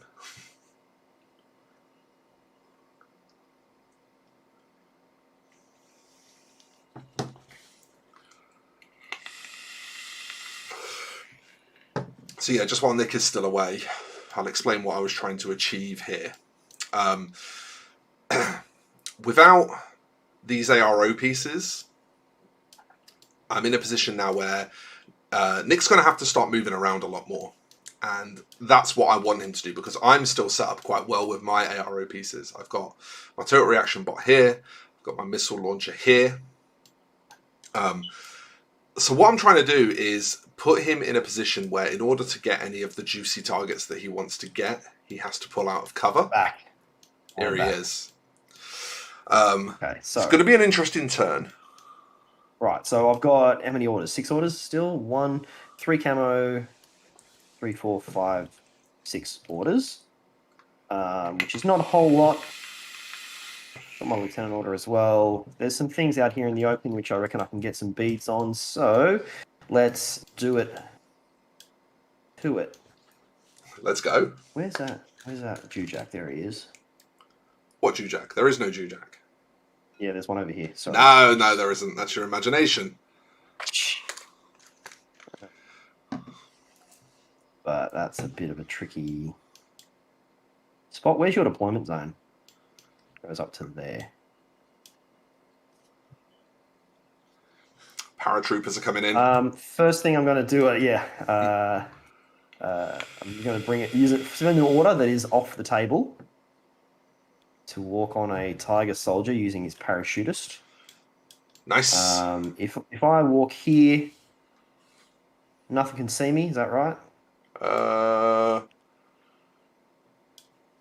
Oh no, there's a missile launcher up there, a combi rifle up there that can see me. Yeah. I'm not going to go there. I'm going to go back to maybe there. Oh, far out. Yeah, you're pretty safe there. Well, there. Anything see me there? No. Yeah, those guys can't see me up on the building. No. This guy's facing the wrong way. Yep. So I'm okay. This guy is supposed to be touching this cover as well, just bear that in mind. It's just obviously TTS. Yeah, that's fine. It tends to nudge you back from things when you try and touch them. Yeah, no, that's okay. So I'll put him there. I'll put his order back onto the table and flip it. Sweet. Okay, and then I'm going to spend an order on.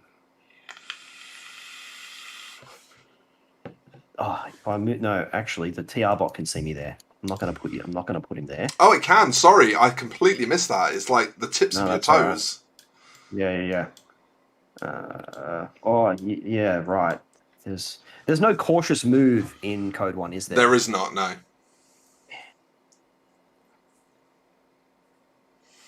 No, stealth as a skill does not exist. Yeah. First move is great in N4, where you get to move. Just the first movement value is the full skill, but if you start and end in cover, your opponents don't get AROs. Yes. Yeah, I had it used against me in my first game of N4, and I was like, oh, that's pretty naughty. Is there any point along here where I can see that guy but not be seen by all these things up here? You'd not have sure to if come there is. in, If I'm like, I think you can come in, like, here. no, I still want to be able to see this Zuyong over here. So the I'd have to earliest be you can if I'm see it is, there, like, I think, like, and then here. anything see me there. And do you know what? I'm actually going to say that's clear. So Okay. the infinite height blocks my lieutenant here. Yeah. There's like this tiny gap between the line between this building and this building, but I don't think it's It's a wide enough. hair's breadth. I would not. Yeah. I would not be happy Sure, to call up to it. you. If you want to give it to me, I'll take it. But if not, I'll put him somewhere else. Yeah, no. I think literally exactly this spot is Okay. is fine. Then I will put him there. I will spend an order on him to idle. You got any arrows? No arrows. And I'm going to shoot the Zuyong here with my combi rifle. Sick. It is within 16 inches, so I'll be +3 for range, -3 for cover. Yep. So I'll be on 13s. And you don't get a response because I'm shooting you from behind. Please miss. 2 hits. Okay. 2 hits is pretty good. Damage 13, goes for 10 for cover. What's his armor? 3? 3, yeah. Oh, you So need it's more than 8s. 7. Yeah. 2 shots on 8s. Made them both. No He's problem. fine. He's fine. I'm going to spend another order and do it again. I get to turn around now because you shot me. Are you sure? I believe so. Because there's no... Because you hit me, I had Guts. to make saving throws. So, But like... there's no guts in Code 1. Where is this? There is a thing. There is a thing for it. There is a thing. Line of fire it might be under. Line of fire. Let's see.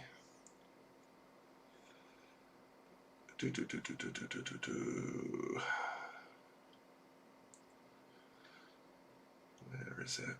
There is a thing.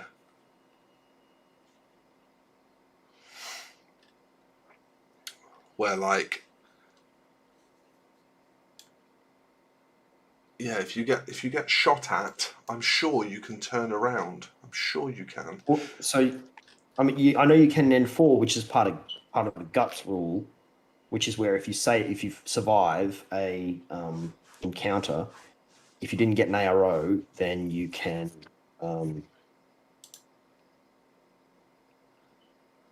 turn or go prone. Trying to find I'm it not in sure the if that rules. exists. I'm having a look through the book right now. See, it doesn't make sense that you could just keep shooting me in the back, right? Like, the shot hit me. Surely there's a rule for. It seems like a huge oversight otherwise.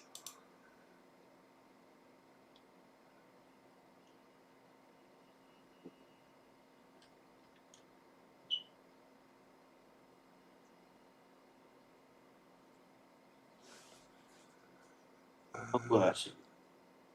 I Page can't- 61. It might be alert. Alert. I'm pretty sure it is alert. That sounds like the rule. The trooper cannot have been activated by the... Yeah, I'm wrong. You're right. You can turn around. Yeah, So you can modify your line of fire if you like. Yeah.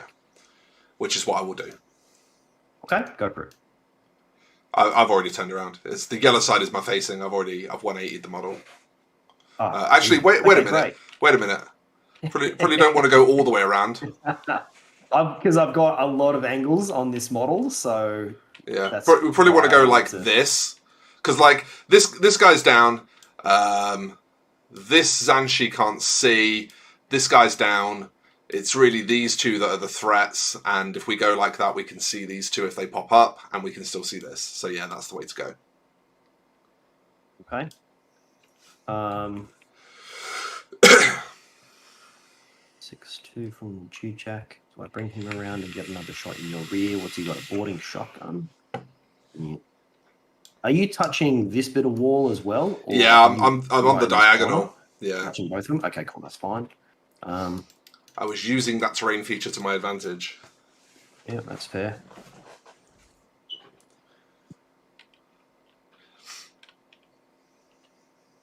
Okay, I'm going to spend an order on this Guilang here, Okie dokie.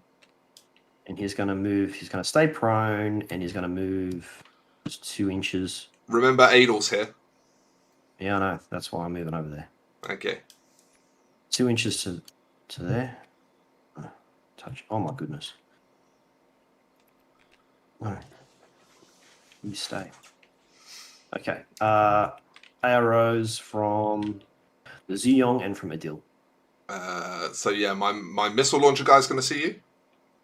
And I'm prone. Oh yeah, you're still prone. What's Yu Jing? Oh yeah, because you turned on within This one here, he gets the one Yeah. on the ground gets an arrow. for zone of control. Zone of control. Yeah. Arrow. Okay, so this one's going to be a dodge, and this one's going to be a reset. Okay, I'm gonna carbonite the Zuyong that's dodging. Okay. So it's not face to face, but we both get the roll, and Adil gets his reset at -3. My carbonite was carbonite burst 1 or burst 2. Either way, the 13's a crit. Yeah.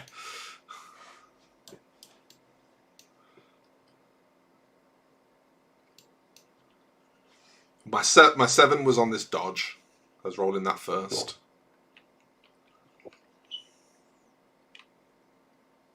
So I think this guy's probably dying, which is not great. Yeah, carbonite's burst 2. So my first one was a crit, and my second one is a 12. So take 3 BTS saves. Cool. On this guy that just dodged. So BTS 3, that's going to be on 10s. Made 1, made 2. No, this one rolled off. We took 2. Yeah, we're down. Cool.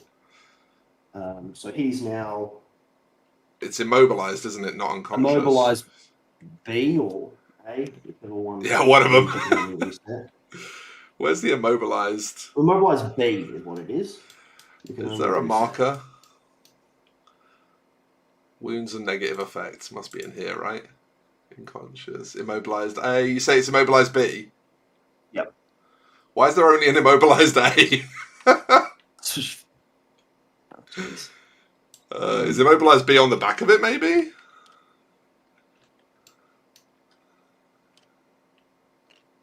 Yeah, in B. It says in B on the back of it. Oh, okay, cool. Just put it on. That's fine. Is that the one that you can't get out of? You can reset out of it. You can reset out of it. Oh my god. Fucking token. But reset's the only thing you're able to do now. Yeah. That's okay. And then I needed to do a reset roll for Adol as well, so that's on a 10. Yes. 10 or under. Reset -3, so... Oh, come on. Come on, Still Adol. targeted. What are you playing at? This guy just refuses to break out of this targeted state.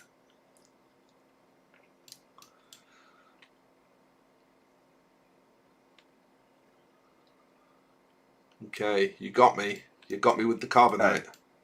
Right, so now I'll give another order to the Tiger?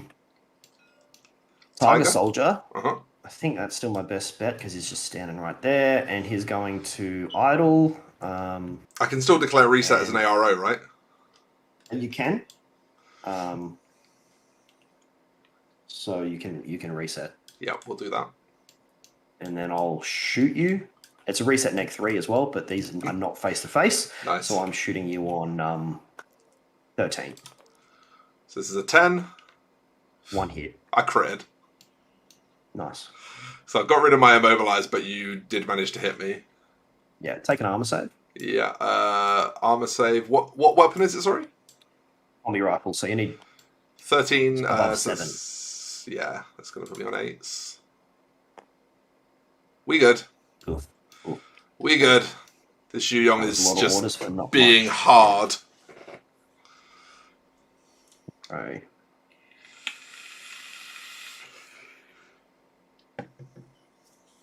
If this Guilang stands up, Yep. what can see him? Hellfire. The TR bar. Yeah, bad things happen. Missile launcher, he's TR bar. He's gonna stay down. He knows what's good for him. So But many I'm bad gonna spend things. another order from off the table. Okay, another paratrooper coming in. Yeah. Another Tiger Soldier. We're going over this side now. Yeah. Now, where's your deployment zone? Up to there. Yeah, you're all right. You can literally go exactly there. There. Cool. Good, I think. Yep. I'm allowed to any check. arrows? I'm allowed to check zone of Check and control. see. Yeah. Oh, it's so close! It's so close. Damn it. Okay, so I'll spend an order on that Tiger Soldier that just dropped in. Uh-huh. And he's going to move up to the edge of this building and then just forward enough to see this guy and then back. Okay. Now you get a zone of control arrow. Yeah, I will. Yeah. So I can only dodge or reset here. What is this? A combi? Oh, yeah. Oh, it's probably going to drop. Oh, it's only a light flamethrower? Yeah. Yeah, it's probably still going to drop a template on me. So my dodge would be at -3 because I can't see. But it's also the only thing I can do because I can't see. If only I'd have angled myself just ever so slightly more this way. Yeah, I mean, we've got to dodge. It's the only thing we can do. Okay. I'm going to shoot you with my combi rifle. Oh, so you're it makes combi it a rifling me. face-to-face roll. Okay. Yeah, because if it's otherwise you're just dodging for free, and if you pass, then you just dodge it. Whereas now it's a face-to-face roll, so I can affect your result. Okay, but I am dodging on Fizz 12. I'll be at +3 for range. You -3 because I'm in the back arc. So I'm 13 +3 for range, so I'm on 16s with 3 dice. Okay. And you're on a 9. Well, the good news is I suck. So do I. Apparently, I got 1 hit. 1 hit. Okay, that can't kill. So Make an armor +3 save. for my armor. I want 11s here, which I fail to get, and I take. Did I do a wound? My goodness. You did a wound, my friend. Can you believe it? Sometimes I really hate TTS. It's just like, why can't you just know what I'm trying to do? Because TTS doesn't work that way. And of course, once again, I can now turn around because... No, you can't, because you did get an ARO that time. You only get to alert if you didn't activate as part of ARO. Oh, sure, yeah, because I failed my dodge, so I don't get to... Yeah. I don't get So to change my You facing. get nothing. It's a bit of a weird rules interaction, but it is the one. Good day, sir.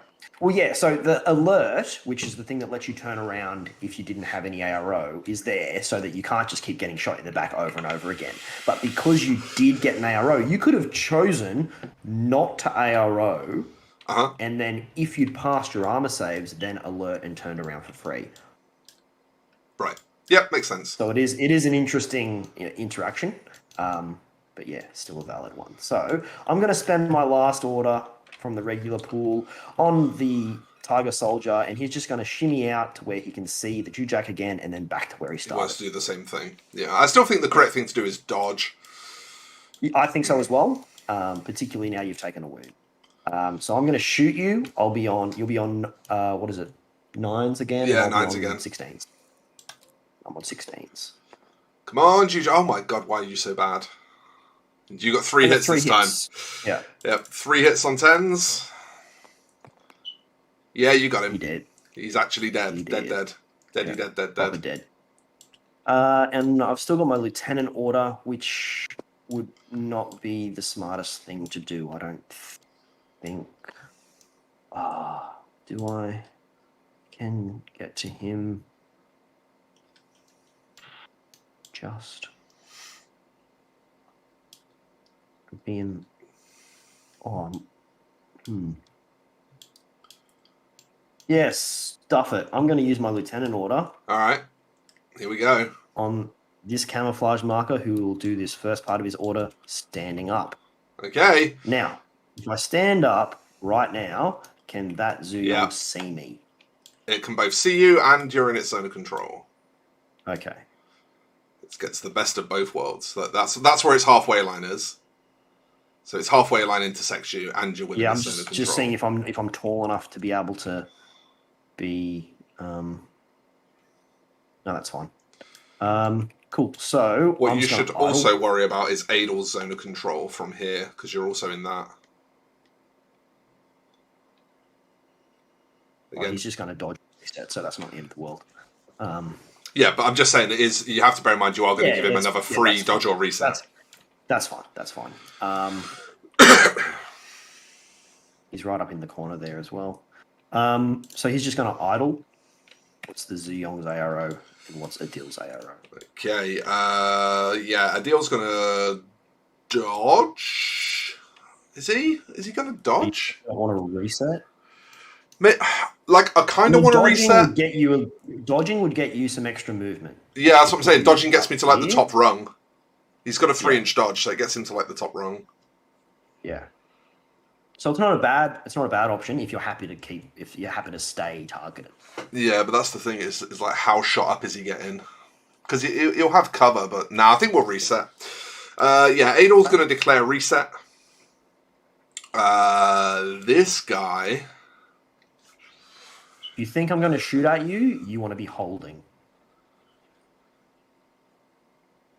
Yeah, I can delay with this guy, can't I? You can. So you can hold your ARO, which means that you would then declare your ARO after I've told you what my second part of my order is. Yeah. If the second part of my order is something that does not generate any new AROs, however, then you lose your ARO. So if you want to dodge, you have to do it now because you can't hold and then dodge because you could have dodged to begin with. But if you want to shoot, you would hold and then shoot. Yeah, I would like to shoot if you're going to shoot at me. So yeah. So you hold. Yeah. And I am going to shoot as well. So I'll reveal Cool. to be a What you got? Dalfei Spitfire. All right, this is going to hurt. Zero range band. You're not in cover from here, and I'll be at. So I'm on flats, and you're on -3 for cover, -3 for mimetism, -3 for surprise shot, and then +3 for range. +3 for range. So you're on -6. Yep, it's not great. It's not great. We're on 7, so we've got 1 shot on a 7. And I'm on 4 shots on 13. Yeah, this guy's going to get minced. Okay, let's go for it. Well, I missed again. I'm missing a lot. I feel like I'm missing a lot. And you've got 3 hits. Okay, so 14s, 14. No cover, 12s, 3 saves on 12s. That is exceptionally unlucky. He's dead.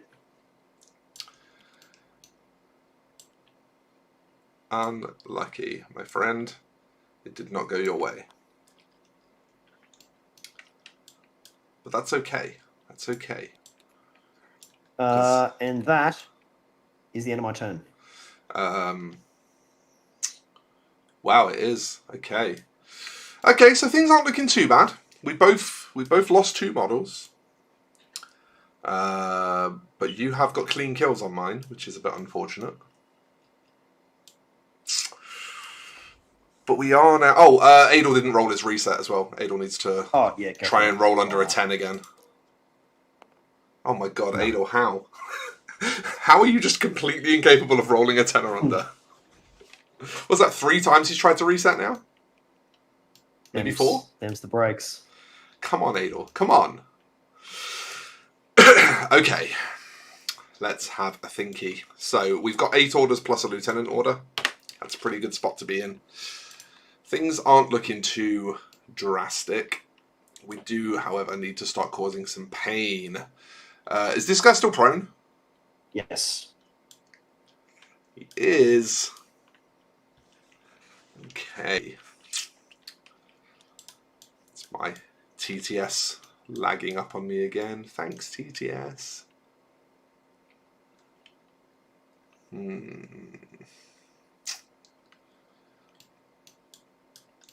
Okay. I want to delete this model, but I don't know how well equipped I am to do that. I mean, it is kind of pinned at the moment, but that still doesn't mean much. Which one's that? Your tiger over here is a bit of a this one in the concern. corner here. Yeah, a little bit of a concern. I didn't expect it to kill this Jujak, to be honest. I think it did pretty well to kill this Jujak.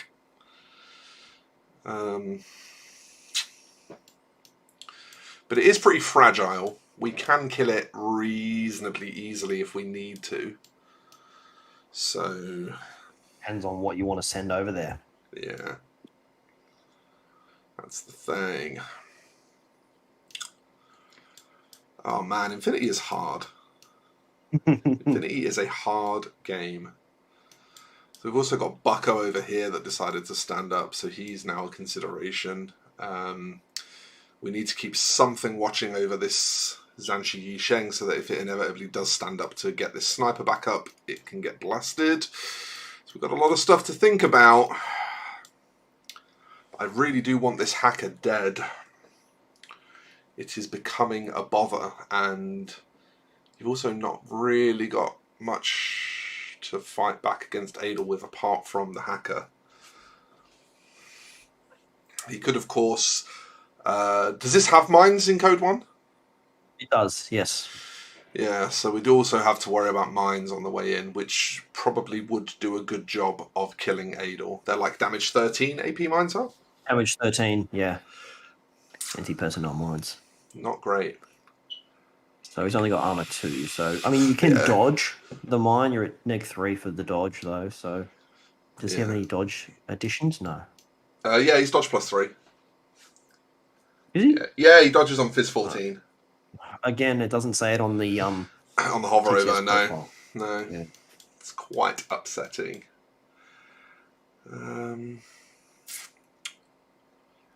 Yeah, how do we want to play this? Kind of do just want to chop you up. The thing is, like, Adel is 4/4, so like he can get up here and then see what you do and be in a position where next turn he can definitely get you. It's just if he survives what you do, but he does dodge on 14s, which does make him capable of surviving quite a few things. I think we have to just go for it. So let's just check how much. There's 2. So you're spending the order? Yes, yeah, I'm spending the order. My apologies. So there's 2.8 to get to the top of there. Mm-hmm. That puts him on there, which would leave him with another 1.2 from here. Oh, we're still in 3D mode. Hang on. Pull him back. Line back to 2D mode.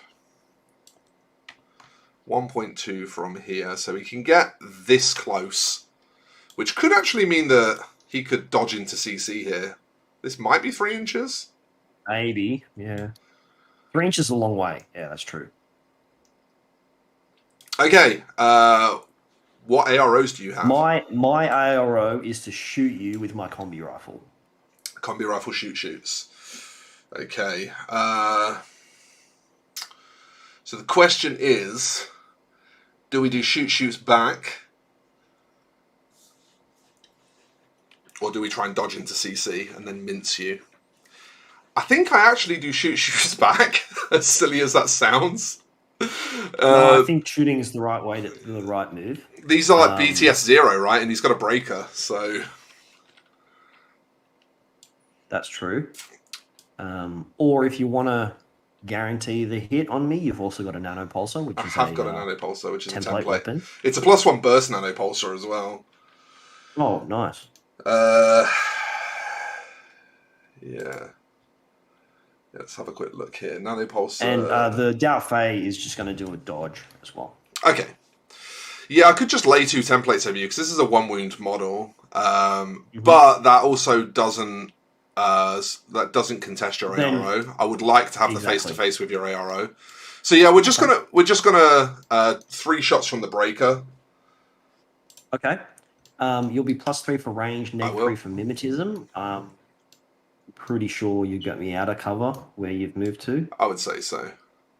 And then I'll be +3 for range, +3 for targeted. So I'm on 11 plus. I'm on 17, and you're on 16. whatever your BS is, flats. Oh yeah, Yeah, +3, flat. -3, aren't I? Yeah. Yeah. So I'm on Yeah, 13s. Okay. And I'm on 17. Okay, here we go. Uh, I got a 6, which is a hit. I got a 10, a 6, and a 4. So my Okay, 10. so just the 10 goes through, and it's a BTS hit. So It is a damage 13 BTS. 11 will fail, so I'm unconscious. Sick. That is what we wanted. Yeah, because we've got sniper down. This guy can't see much.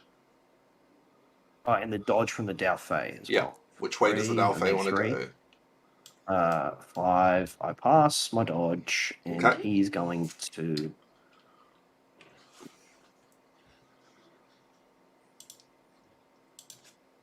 I'm just going to stay where I am. Stay where he is. Okay. Yeah, don't think there's any reason for me to move anywhere.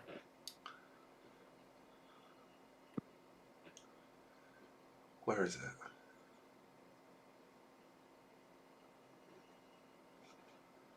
Oh, that's interesting. So coup de grace in Code 1, you actually have to spend an action to do. You do in N4 as well. You do? Okay. I thought that you could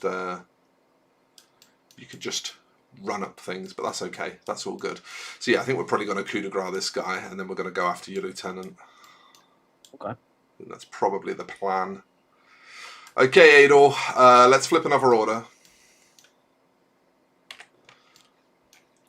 And Adol's... Actually, no, never mind. Do you mind if I actually do take the movement for my dodge? Yeah, go for it. Yeah, you want to get further away from... I can move 2 inches to be touching the bottom of this staircase, so I can cover from it. That's a good idea. Yeah. Okay, so why did you not? Thank you. So 4 inches actually gets me to the back of your model, which is what I wanted. Any AROs, obviously bearing in mind I'm in silhouette contact with your model. I'll shoot with the Daofei. Oh yeah, because this is down, so you can still shoot at me, right? Yeah. And that is the only thing that I have an ARO with. Dalfei's got a Spitfire. Do I shoot the Dalfei instead of coup de grace? I probably do. It is BTS 3 though. This guy's got a much better chance. I'm gonna shoot you with my pistol. What is your So I'll be pistol? at +3 range. Oh, you'll be at +3. It's not very good damage, but it's +3 range band. Yeah, and then just -3 Whereas for the cover. Spitfire is- Yeah. Yeah, I think we're going to shoot at each other. I think that's what we have to do. I will... Yeah, I will also... No, I'm going to use my breaker, because my breaker's 3 shots and it's still at +3 range, so... Yeah. Yep. Fair. So I've got... you're in cover, so that puts me at +3, -3. Yeah, and I've got mimetism -3 as well, so you'll So I'm be on 10s. 10s, and I'm on 13. Sick. Wow, that's a roll. I miss. Yeah, I missed all 3. Oh, you fucked as well. There by you go. quite a bit.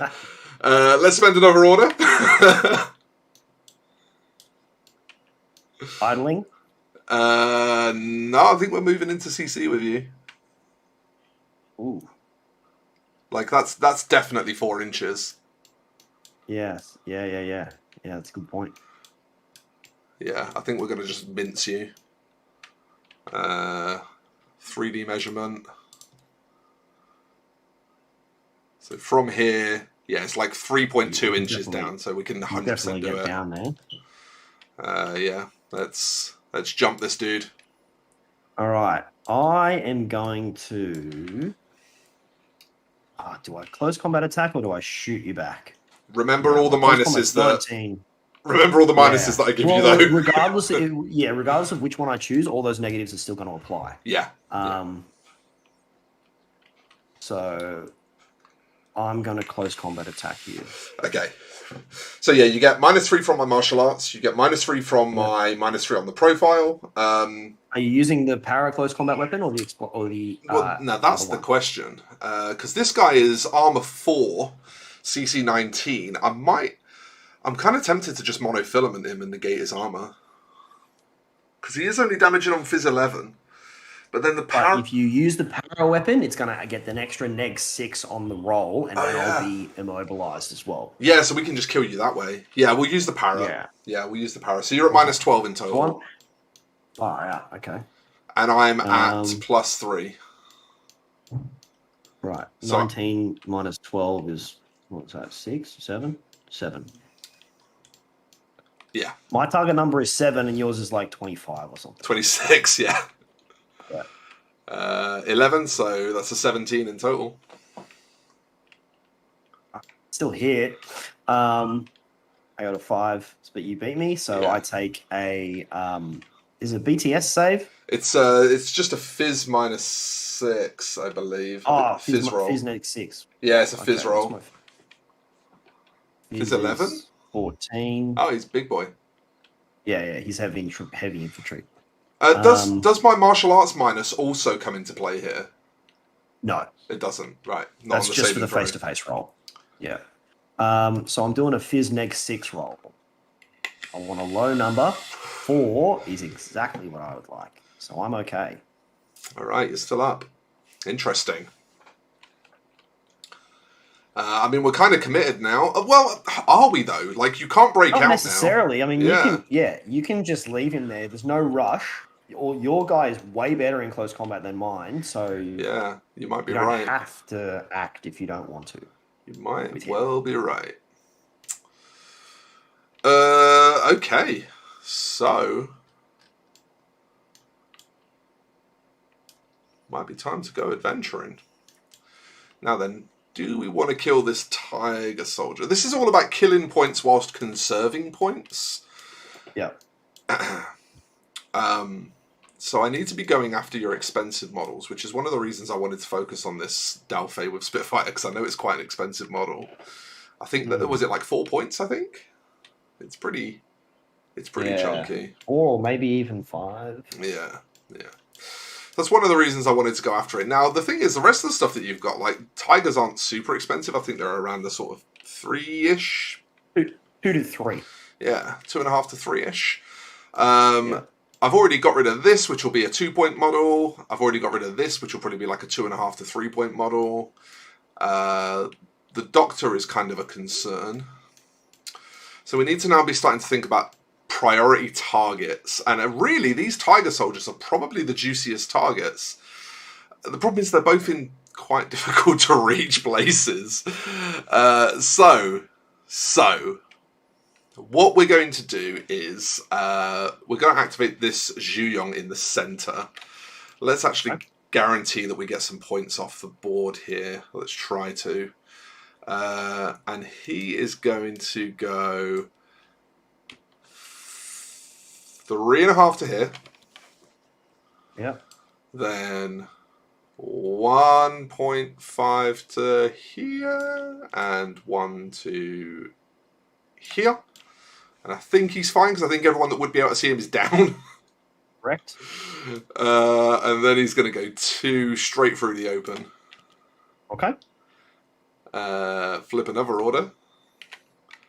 Can he make it? So he's got a multi-rifle, which means that I want to be within 16 inches of this tiger when I actually get to it, but it's tucked in really well, so it's kind of awkward. I'm not sure if that's the way to go. To come around this way. Yeah, it's definitely the way to go. So 6 to there, and then. Sorry, but do I get a zone of control arrow? It should be just out. It might not be. I was trying to keep just out, but no, within the zone of control. No. So I will dodge. Yeah, fair. That should also What's be the second part of your order? I'm just going to move again. To here. Where's he going with his dodge? Yeah, I just got to see if it comes off. 6, it does. That's a good dodge. Now, I get 2 inches worth of dodge. I can go further away, but it's just going to be the same amount of orders for you to get to me, or I can move out to be in your line of fire, and then when you engage me, I'll get you out of cover. Yeah. That's the better thing. The next order you spend, you're going to be able to get to see me. Either way. Or are you? How far away are you? Yeah. Yeah, like under 8 so inches. I'll just move him to just here to be able to see you. Do you have a nanopulsar as well or no? I don't think so. Yeah, I'll just move him Jack with multi-rifle. No, yeah, just CC weapon. +1 burst pistol and a multi-rifle. So you're going to the edge. Yes. Okay, yeah, you can have your shot in the open then. We'll spend another order. And... You gonna move? Yeah. Oh, wow. Okay. Whoa, calm down, TTS. Ooh. Yeah. Calm down, TTS. We're just going to move up to the plant pot, I think. Okay. So I will shoot you. You've got a multi-rifle. I've got a combi rifle. Yep. I've got a light flamethrower as well, which I won't use this time. Maybe if you spend another order, I might use it then. So I'm just going to shoot you with my combi rifle. Okay. +3, -6, so I'm on 10s. You're shooting me as well, sorry? Yes, I'm shooting you with my multi-rifle, and I think we're going dual action mode. Oh wait, no, it only gets one shot. It only gets one shot in dual action mode. Double action's only one shot, so you want to do it in AP mode. Yeah, we'll do it in AP mode. You have got armor too, so it does cost you a point of armor as well. Yeah. Cool. So I'm on 16. Yeah, I'm on 10s, and I've got 3 shots. It almost landed on the 16. Almost. I still win though. I got a 3 versus your 2. Take an armor save. Yeah, so I'm armor 3, your damage 13, no cover, so that's 10s or over 10s. Yeah, we took a wound. Fair. You will not see me complaining about that. No. But the good news is that we now get to activate again, and this time it's a much fairer fight. Because we have cover now. Yeah. But I've also got a light flamethrower as well, which would ignore the cover. Yeah, but that would also mean my rolls aren't opposed, so... Exactly. Exactly. I'm not mad about that if you want to flamethrower me anyway. Like, it's going to guarantee the kill, perhaps, if I don't armor save, but...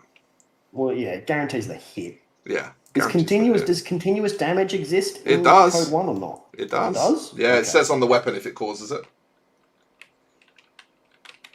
I wasn't sure if it existed as a rule. Yeah, we're just going to do the same thing again. So I flipped another order. We're going to idle this time, and then what are you declaring? Feel like I still need to use my combi rifle because I don't want to get 3 shots at me unopposed. So I'm going to shoot you with my combi rifle. Cool. This time I'll be at 13 and you'll be at 10. Yeah. Seems fairer. Come on, dice. Wow, I'm just so unlucky. Did you crit? I did, yeah. Take 2 armor saves. Jesus. I'm having some really bad dice this game. Made 1, failed 1. Ooh, no, they're both pass. Oh, yeah, because I got the cover, yeah. You're right. It's 8s this time, yeah. Thank God for cover. We are burning orders trying to kill this Tiger Soldier. It should not be this difficult. I keep rolling really high on my hit rolls. I keep rolling like mid-teens on my hit rolls, even though they're all on 50-50s. And that is costing me some orders. We've taken 6 shots on 50-50s and not hit a single one. So the question now is sunk cost fallacy. Like, do we continue to press this and try to do it? Or do we try and do something about this dweeb over here? Got 2 orders left. Yeah. See, I'm not sure if you've got anything that's going to be able to get into engage with this one. I don't think I Only have. 2 orders. I really don't think I have. I think I have to just keep pressing this now. Like I'm trying to point score. Okay, let's do it again. Same thing again. Exactly the same thing. I'll shoot you again. Yep, with my combi. So I'm on 13s. You're on whatever you were on before, 10s. 10s, yeah. I got a 7. Okay, we can beat this.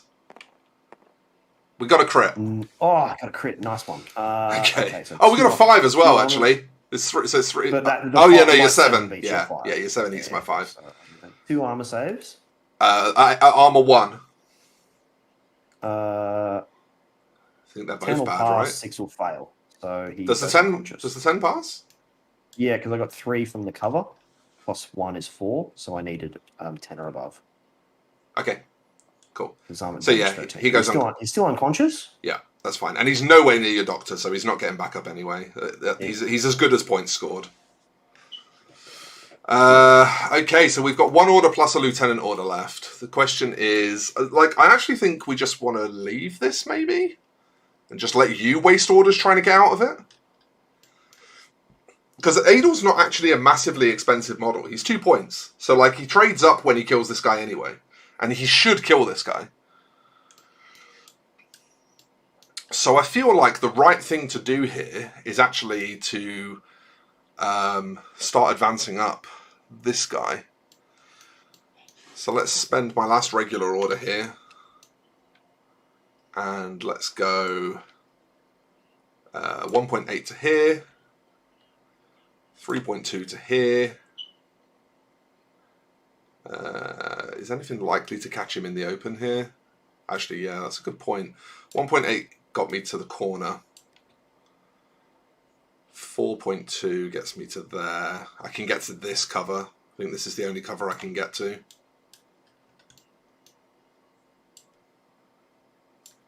Can he see your second move as well, if you move.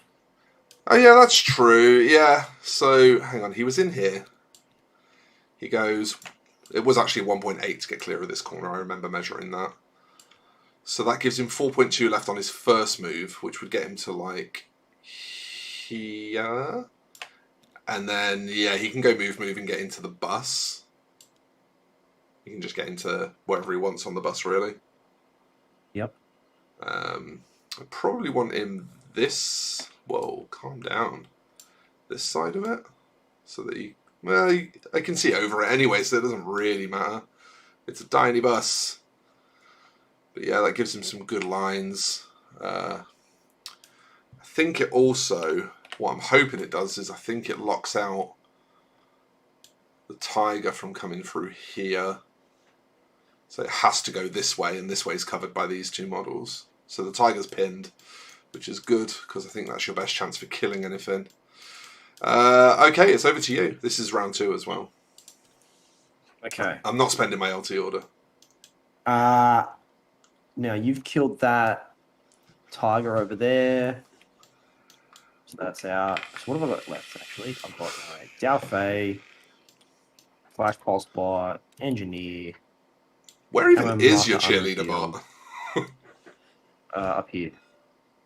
Oh, yeah, there he is. You've got a Jew-Jack still up. 3, 4, 5, 6. Okay, 6 and my LT if I want to use it. Yes. I can shoot into close combat in code 1, can't I? -6 to hit. Neg 6 and any misses hit my own guy. Yeah. Okay.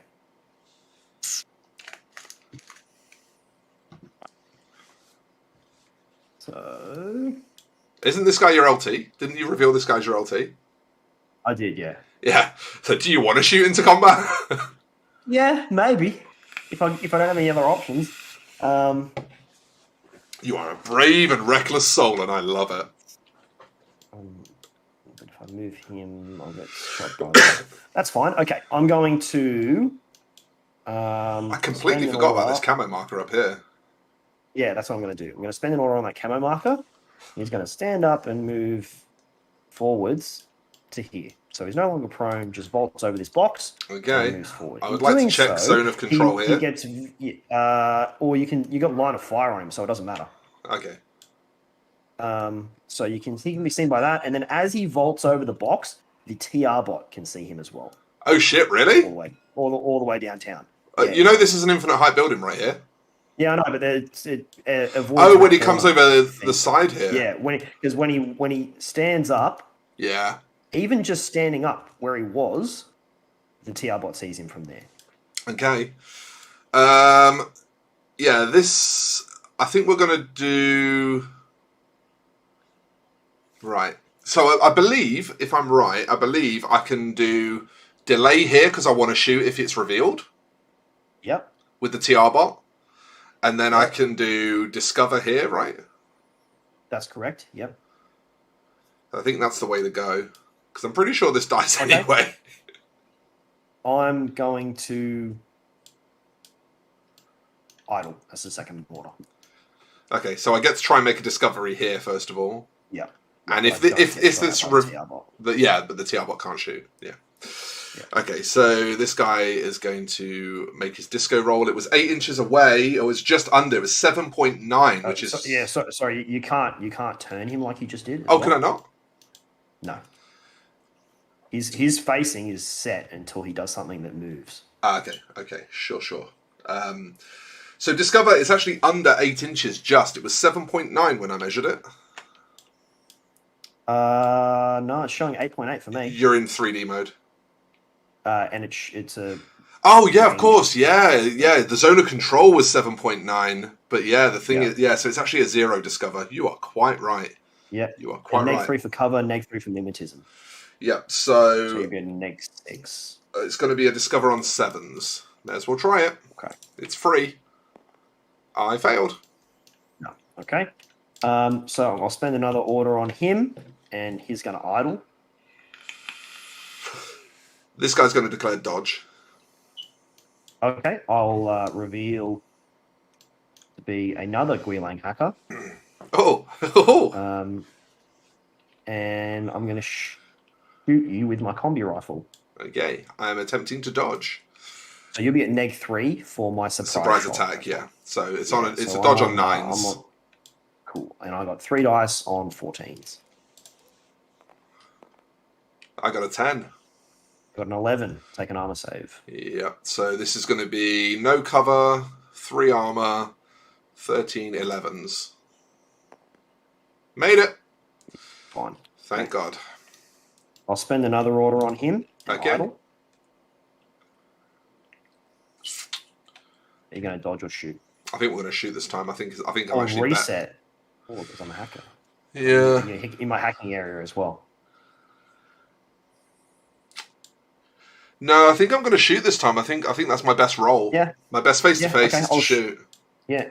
I'll shoot you as well. You'll be at +3 range, -3 for mimetism, -3 for cover. So you're 10s, and I'm on 14s again. Cool. I got a 3, which is a hit. Oh, wow. With my 9. Wow, I managed to eat 2 rolls with a 3. That's impressive. Yeah. That's another 11 then. Failed to save. You've put him unconscious. He's unconscious. Okay. Totally cool with that.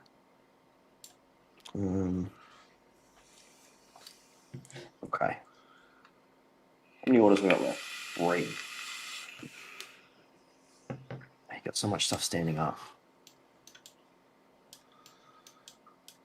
Yeah, I tend to play quite aggressively. I don't use prone nearly as much as any of my opponents. And I feel like it's partly me sort of being bad and forgetting, but I think it's also partly just that I play way more aggressively than a lot of people play Infinity. But I also think like having an aggressive playstyle is kind of interesting in this game because like risks are quite exciting in Infinity. Like taking calculated risks in Infinity is pretty exciting. Right. I'm going to spend an order on the Jujak. Okay. He's going to stand up from prone, so he's no longer prone. And I'm going to go, oops, oh, shit. Pick him up. Oh my goodness. I pick him up. Oh my God. Okay, he's going to go from here. Like, why are you launching? Are you still in 3D measure mode? Yeah, I am. That's why it's going crazy. Where's this bag come from? I have no idea. It just dropped onto the map. So weird. So change this to 2D. Okay, great. Perfect. Now I move from here. 3.5 to there. And 2.5 up. To there. Okay, I don't think I've got anything that sees him. I don't feel like I have. Don't? No. But I can see a deal.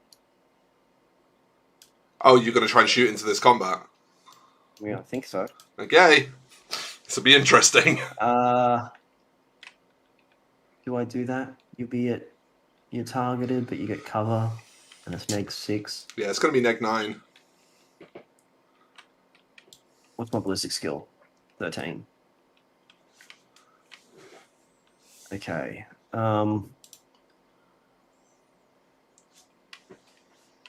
Do I move to there, or do I move up the steps instead to try and heal the TR bot? There's so many things standing up looking at it when he stands up.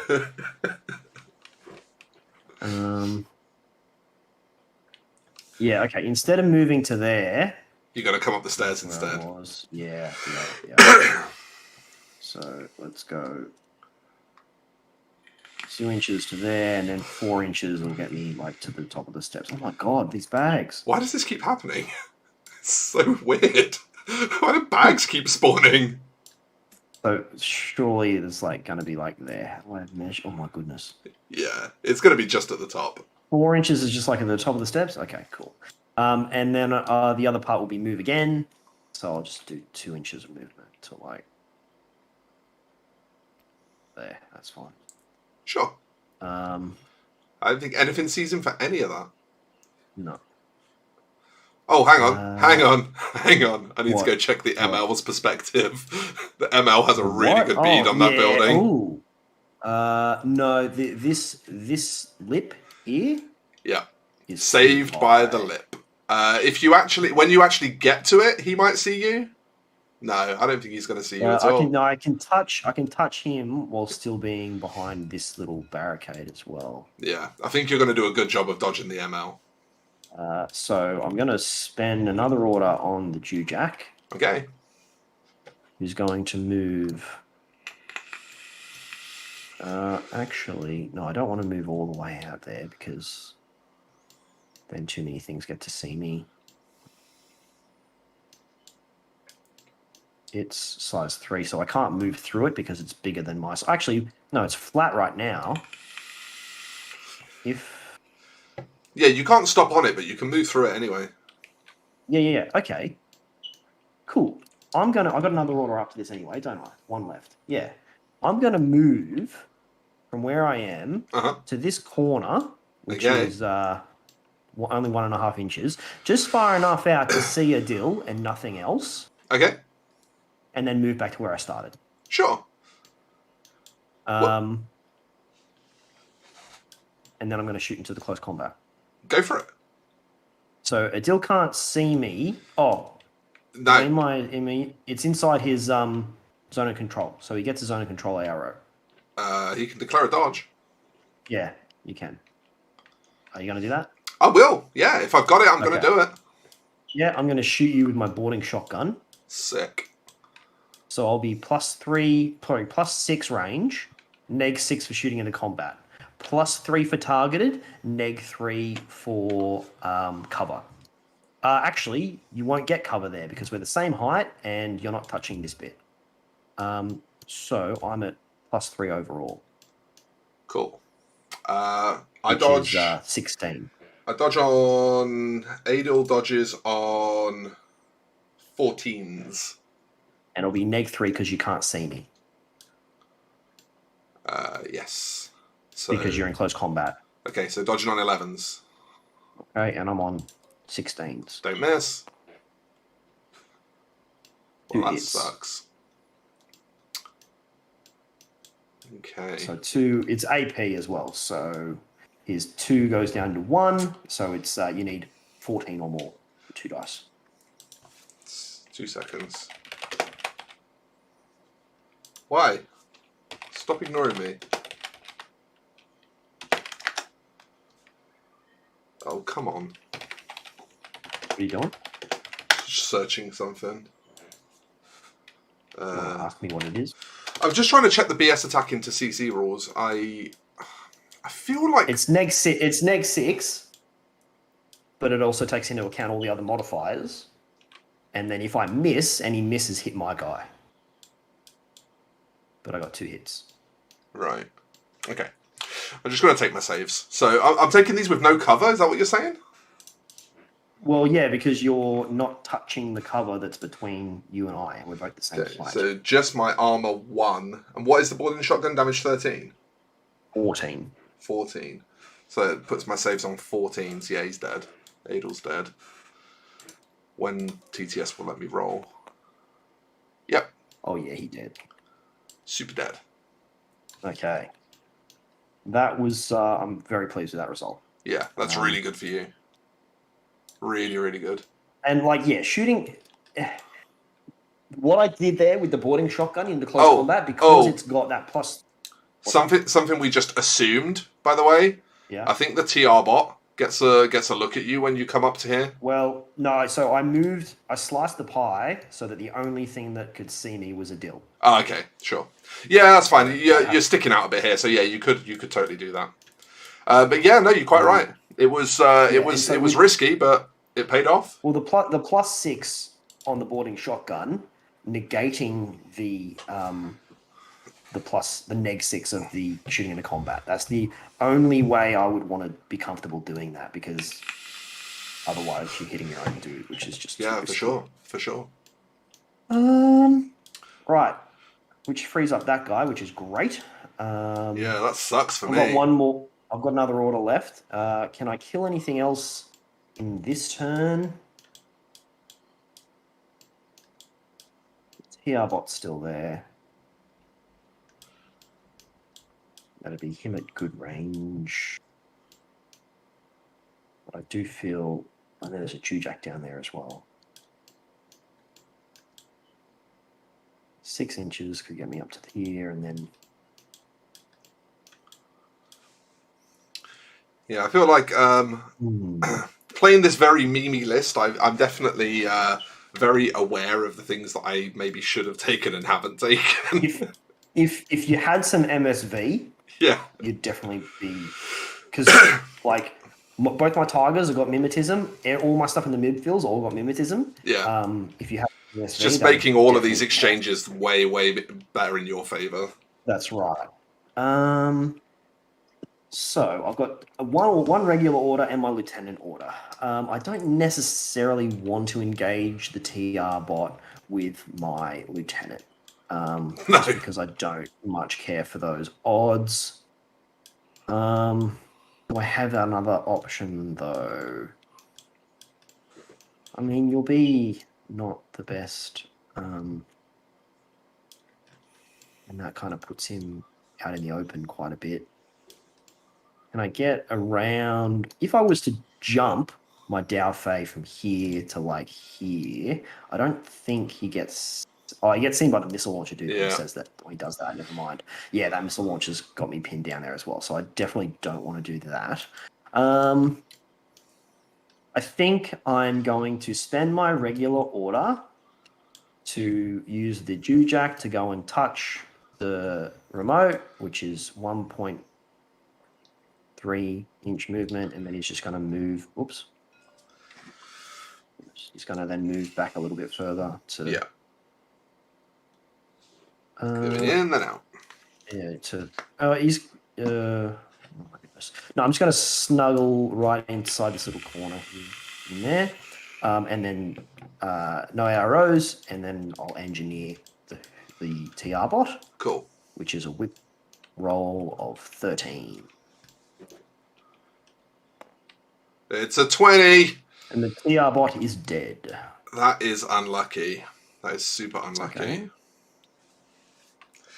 I mean, I guess coming off the back of that exceptional luck on Adel, it's like it doesn't feel too bad to lose a model that was already down anyway. Well, I mean, my target number shooting at Adel, even with all those modifiers, was 16. Yeah. So I don't think that is necessarily luck. And Right? I'm more saying that it was risky. In my favour to hit him. Yeah. Oh, yeah, sure. Now I'm going to spend my Dow Phase Lieutenant order to go back into camouflage state. Your turn. Okay. All right. Beginning the turn 3. I think before I start this turn, I'm going to just throw my BRB screen up for a brief second and just go for a wee, and then we'll crack on. I will as well, and I'll see you in just a moment. Cool. See you in a minute.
Okay, I am back.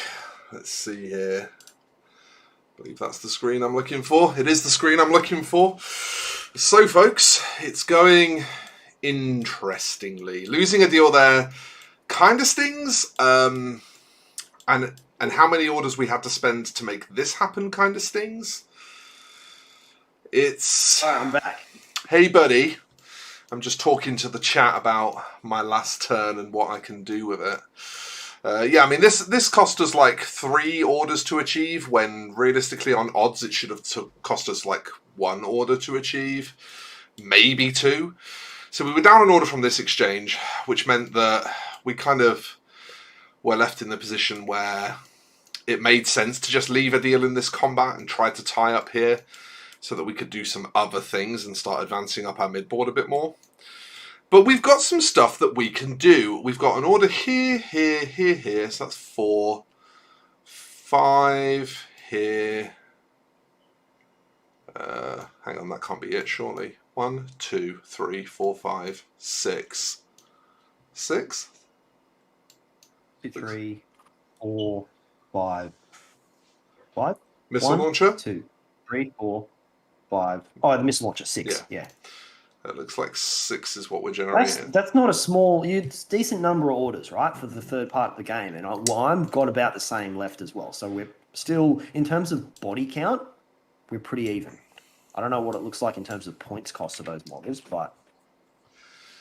Yeah, it's not the worst. Okay, let's do some stuff. First of all, we're going to flip an order. No, that's flipping all of my orders.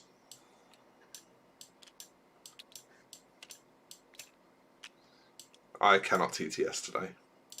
Okay, let's flip a single order. We're going to activate this Zhanshi paramedic. Where's that? Just behind here. Oh, right. Yeah, sure. Because she's got a Yao Zhao attached to her. Oh, yeah? And that Yao Zhao is a 6-4 mover. It's a quick... Yeah, go for it. It's a quick little sod. The Gui Lang up here is standing up, so he'll still be able to shoot it on the way through, but...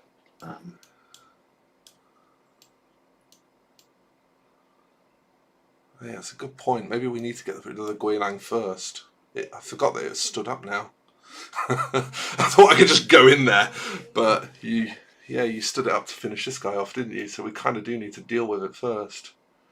That's okay. We can do that. We have a Jujak here for that exact purpose. I mean, that might actually be the way that I play my last turn anyway. Is like... try to finish this guy off with the Jujak.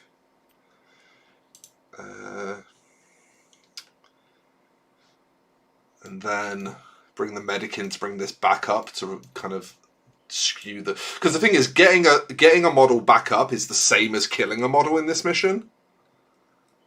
True. in terms of what it does to your score, like picking your models up is functionally identical to killing your enemies. Yeah, let's activate the Jujak then. So we've already spent the order. We're going to do some moving first of all. So 6 is going to get us to here, and I don't think anyone sees us on the way through. I think we're low enough. You're good. Yeah, you're good. Yeah, nothing standing up, really. And then the second half of the order is going to get us just a little further up here. Okay. Now, I think we can get to the corner of this building. Yeah, we can get to the corner of this building and see. So this is where the firefight starts. I do need to stay 8 away to get good range, which I want. And also to stay out of my hacking zone. Yeah. So, can I do that in such a way as I get to keep cover? Oh, TTS, I do wish you'd stop lagging. It's really upsetting. Thing is, I don't know if we can do it in such a way that we still get to... I don't know if we can be 8 away and... I'm not sure exactly where his zone of control goes to. I think he can go to like... I don't go to like here. here. Last time. I only need to be just peeking out to be able to see you. Just nudge it. Use the nudge to just, rather than picking it up, just nudge it around where you want to put it. Yeah. That's where you want to go? Yeah, I think so. Okay, now we'll check zone of control to see if I have a zone of control arrow. So 2D. It's 8.7. I'm out of zone of control, so Nice. I don't have a zone of control arrow. I will dodge. You're dodging? Okay, I'm spitfiring you. So you'll be +3 for range, -3 for mimetism, -3 for cover. Yep, puts me on 10s. So you'll be at -3, and I'm on 12. Cool. 4 on 10s then. 1 on 12. A 4. I pass on a 4. How is this possible? How is this possible? Do they all miss? Yeah, 11, 14, 18, 19. Whew. All right, well, I'm just going to dodge prone. Oh no. Why? Why is this my life? You can come get me if you want to walk up this No, I mean, the fact that you dodge prone does mean that I can now move in with my Yao You Jiao. can So, just move your... Yeah. so like, it's okay. Okay, we'll flip another order. And we will activate the Zanshi paramedic, who she's going to move 0, but the Yao Jiao is going to move not 0. So it goes, let's see, 1.8, 1.7, that's 3.5 in total, 2.5 left, gets it to there, and then 4 with its second. I think it can cut. I think it can touch. No, it can't quite touch. Okay. The Guilang is a hacker as well. Yeah, but we know this is outside the zone of control. It's that further is away. the- Yeah, it's further away. Well, that's what I'm Is it? trying to. I'm Okay. trying to keep it like Okay. that. So in you an arc. put him down where he's ending, and then I'll check if I get a zone of control arrow. Okay, I'm trying to go in like an arc like this. So yeah, let's assume that does it. Yeah, that's fine. Cool. Then I should now just be able to creep around here. That's the plan. So let's flip another order. And again, yeah, this one's going to stay still, but this one's going to just kind of sneak in here, and that should stay out of Zoc. Yeah. Yeah. Well, it's... If it's 7.7 to this, and it's another 25 mil here, it's another inch, it's going to be 8.7. Because it's on a 25 mil base, right? So if you're measuring 7.7 to the front of this base, Yep. then this is going to be 8.7 away. Out. Okay, sure. So It is measuring to the front of the base though, is it? that's Got it yeah. When the snap edge. clicks in, the Okay. snap is always to the shortest point between the two bases. That's how Okay, TTS sure. does its little snapping Yeah, thing. but if you've got it set to edge, not center. Yeah. Okay, great. So so I can do it and stay outside of zone of control, and then we're going to try and doctor. Yeah. Okay. So this is on a whip 30. Or medikit. Yeah, medikit, yeah. So is it a whip roll or? So if it was a doctor, it would be a whip roll on the doctor. Because you're using a medikit, it's actually a fizz roll on the Gouge, on the Zhuyong, yeah. So the Zhuyong is fizz. So that's the 12? difference between a paramedic and a doctor. Yeah. Fizz 12 is okay. So it dies if it fails this, right? Correct. Please don't fail it. It's a 1. We are up. He's back up. But he's only got 1 wound. Yes. Okay. Now, we know that he is in zone of control. Yes. So we know that if he activates, you are going to get to hack him. You're probably going to carbonite. Take that last wound. Oh, well, I don't know. Like, he's on 1 wound. Like, do you not want to just try and shoot him? I don't know. No, I don't think you're going to stand up there. Not with the Jujak covering you. I think with both of these covering you, I don't think you stand up now. So I think I might be safe. For me to stand up, I'd have to dodge and pass a dodge to even allow me to stand up. In the active turn. Yeah, no, I mean during your turn, I just don't know if this model now can risk standing up. No, if I would not stand up facing both of them. I might move him. No, I can't really get out of where I am, to be honest. I could re-camo, which is going to cost an order, so it's a bit order intensive to do anything that's not risky with this guy. I would like to deny you at least 1 more order in your turn. I'm just not sure if I can. I don't think there's any that you can really go for. No, I don't think there's anything I can get off the board. That's the thing. I think what I might do, just to really make sure that you don't stand that hacker back up, is pop this guy around to here. Okay.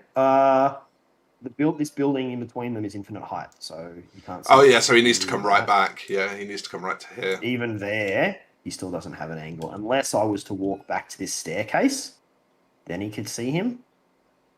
You're right. When you're right, you're right. So there's kind of no point in doing that. We can't get an angle. I keep forgetting about that infinite height thing. It's. I don't necessarily like it. It's in like when you're playing ITS missions. A few missions have a what's it called? Like a big square room in the middle, which is the objective room, and that objective room is infinite height. But that's the only infinite height that's present in ITS. Yeah. Generally, if you're playing in real life, you don't have infinite height buildings except for the objective room. So to have so many on a table, like I would be okay with it if these buildings were just taller. Yeah. Like if you just made this model twice as high, and even if you made it so there was no roof, so you couldn't stand on the top. If you don't want it to be able to be all this areas on top. But it's definitely tricky. Some cool comments from Fides. My feedback from this table. Sorry, go. Some cool comments from Fides in the chat, saying that their wife's here now. Huge Yu Jing fan, beats me every time with her Hundan sniper. Well, most of the time. And then he says she's commented, "I for one enjoy toy soldier chess." It sounds like we've got a family of wargamers there. The Hundan has really changed the game for Yu Jing. It's an absolutely amazing piece. In N4 in particular, it's got hidden deployment. So you put it in your sniper tower, and your opponent doesn't even necessarily know that it's there. So it's an absolute beast. Pretty good.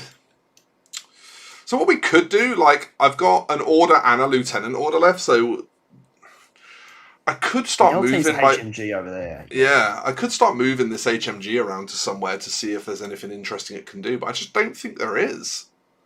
So your TR bot is still locked down this half of the table pretty solidly, right? And it's difficult for me to engage it. But this guy's just not going to get far in 2 orders. Like, he's going to use 1 order to move 8, and that's going to get him like here. You could jump forwards because you can jump 6 inches, Oh, can he do that? which would get you to like here. If you want to advance forwards rather than going backwards down the steps, I'd probably spend the first order to jump because there's nothing that's going to ARO against him because nothing's standing up anymore. Yeah, spend the full order.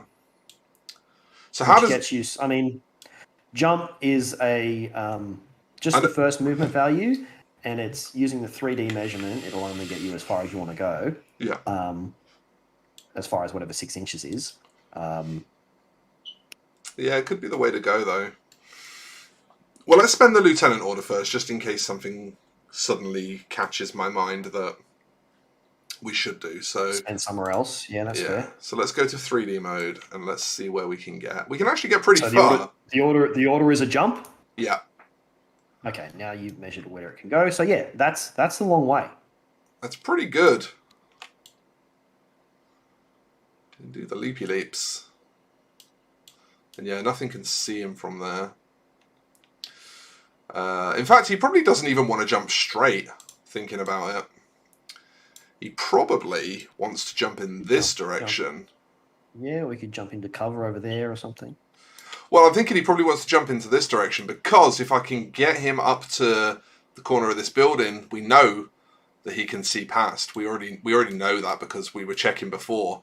And you are definitely visible through here. I've just got to get enough in here to be able to see you. I might be able to just take might be able to take a stab in the dark. It's basically, if we just tab this, oh, I'm still in 3D mode, that's going to be weird. As long as I can get him to this corner, you can see that this line from this guy, he'll be able to see him past it because he's got the thickness of his base as well. The corner of this base, he can see, to this corner here. Yeah, so last order then, let's see if we can do this. It'll be worth it if we can. It'll take another model off the board for relatively little risk. So we're going 6 inches, I think, gets him exactly where he needs to be. Come on. So that's where he gets. Yeah, he can definitely see. Like, going from the edge of his silhouette, he's absolutely got a line onto the edge of your silhouette. It's edge to edge. As he turns this corner, though, I will get him out of cover as he rounds this corner. He doesn't need to not touch. He can take a route that lets him not touch. Well, so let me just pick him up. When he's here, as he walks around that corner, he's going to be out of cover. Okay. I still think it might be worth the risk. If you want, you could even just stop him behind this bit, and there's still the same line that exists. Oh, really?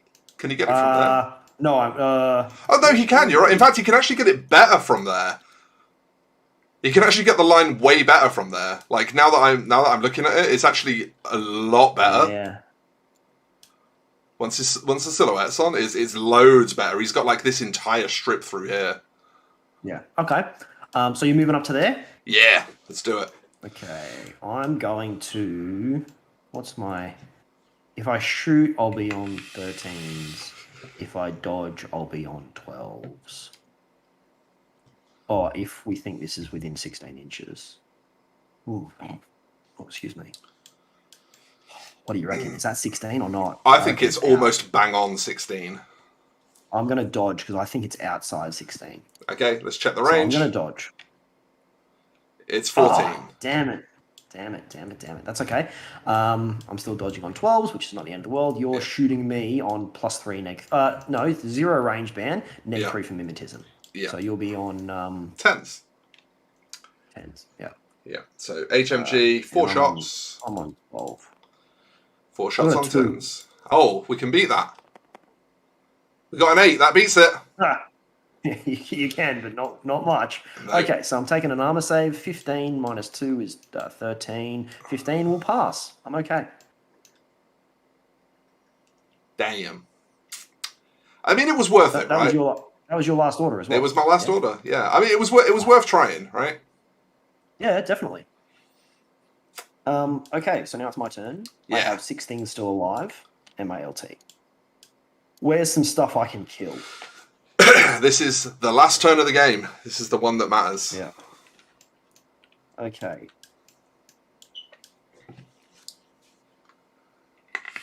Okay. So I think I'm gonna have to. I've got to shoot the TR block by 1 or 2. It's very scary.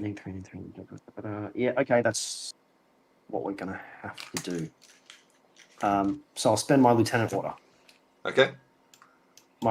This camo marker touching the steps is going to move just far enough out to see the TR bot Okay. and then back again. I mean, What would TR bot like to do? we kind of know that you're going to shoot, so I'm going to declare. I'm going to declare BS attack, and if you don't reveal, then You can't actually declare BS attack. oh no, I can delay. Yeah, I can delay, and then yeah. So I will delay. Yeah. But so technically, it's still the end result's the same. Yeah. But just in terms of the sequence of how it plays out. Right, I'm revealing to shoot you with a Daofei Spitfire. I am shooting back. Like to do? I am shooting back. Cool. Well, range band is it's plus range for me. for both of us. From where we got to. So I'll be +3 for range. -3 for cover. Yep. So I'm on flats. You're -3 for cover, -3 for mimetism, -3 for surprise shot, +3 for range. So you're on -6. Puts me on 5s. And I'm on 13s. Cool. We're both on 4 dice. I got a 4 and a 2. I got a 10. Damn. Which will beat your 4 and 2. It does. So I got Take an armor save. Yeah. Damage 14, and you get so you need more than 11. Yeah. 12 and up. Picks now to roll low. Yeah. Okay. I'm pleased with that. This pleases me.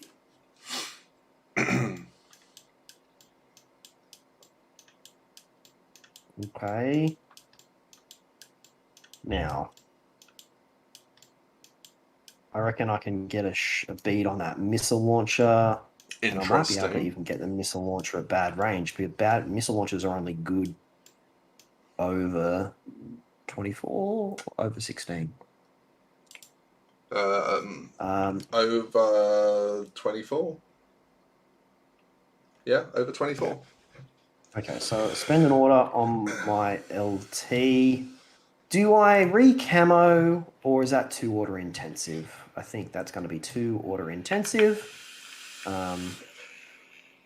So we're just going to move up the staircase, touching the steps for cover, and then just stop at the top of the... Stop on the top step. Mm-hmm. But like touching this edge bit here. Oh my God, he just tumbled all the way down. Yeah, just put him there. That's fine. ARO from your missile launcher. Yeah, I'm obviously going to try and shoot you. I just want to try and shoot the missile launcher. At this point, okay. I don't even care if this is tactically not the best move. I just want the AP plus EXP shot. Yeah, that's fair. And if you hit, you're going to also hit this guy that's unconscious here. But because it's a template, is it? Is it an impact template or not? So you've got blast mode and hit mode. Hit mode is AP plus explosive. Blast mode is just explosive. Right. So if I was shooting back... which mode are you going to use? If I was shooting back if you use blast mode, it ignores the cover for the armor. So if you use blast mode, I'll be rolling against armor 4. If you use AP mode, I'll be rolling against armor 2 5. plus 3, which is 5. Yeah. So you're right. It's better to use blast mode. To negate my cover is actually better. Yeah. And also, the blast mode will still splash onto the hacker as well. Even though he's unconscious, you could get even more dead. So it's worth it. I think the maths works out that AP hit mode is better with anything that's armor 7 or higher. Okay. So tags basically. Yeah. Shooting at or maybe it's 5. I can't remember. specifically, but there's like a point, it's a 5, 6, or 7, where using AP mode is better than using blast mode, but if they're in cover. But this one, you probably want to use the blast mode. Yeah. So I'm going to shoot you with my Spitfire. Cool. I'll be at +3 range. You'll be at, is it within 16? Yeah, I'm 0. It's only -3 0 to 8. Okay, sure. So you're at 0 range, and I'll be at +3 for range, +3 for +3 for range, -3 for cover. I'm flat. You're 0 range, -3 for cover. No, yeah, -3 for cover, -3 for mimetism. So you're -6. Yeah, so it puts me at 7s. One shot at 7s, but it'll be Four so good if we can make it shots happen. on 13. Of course I can't. Okay, I got 3 hits. Wow. Okay. Range 14. Yep, 9s.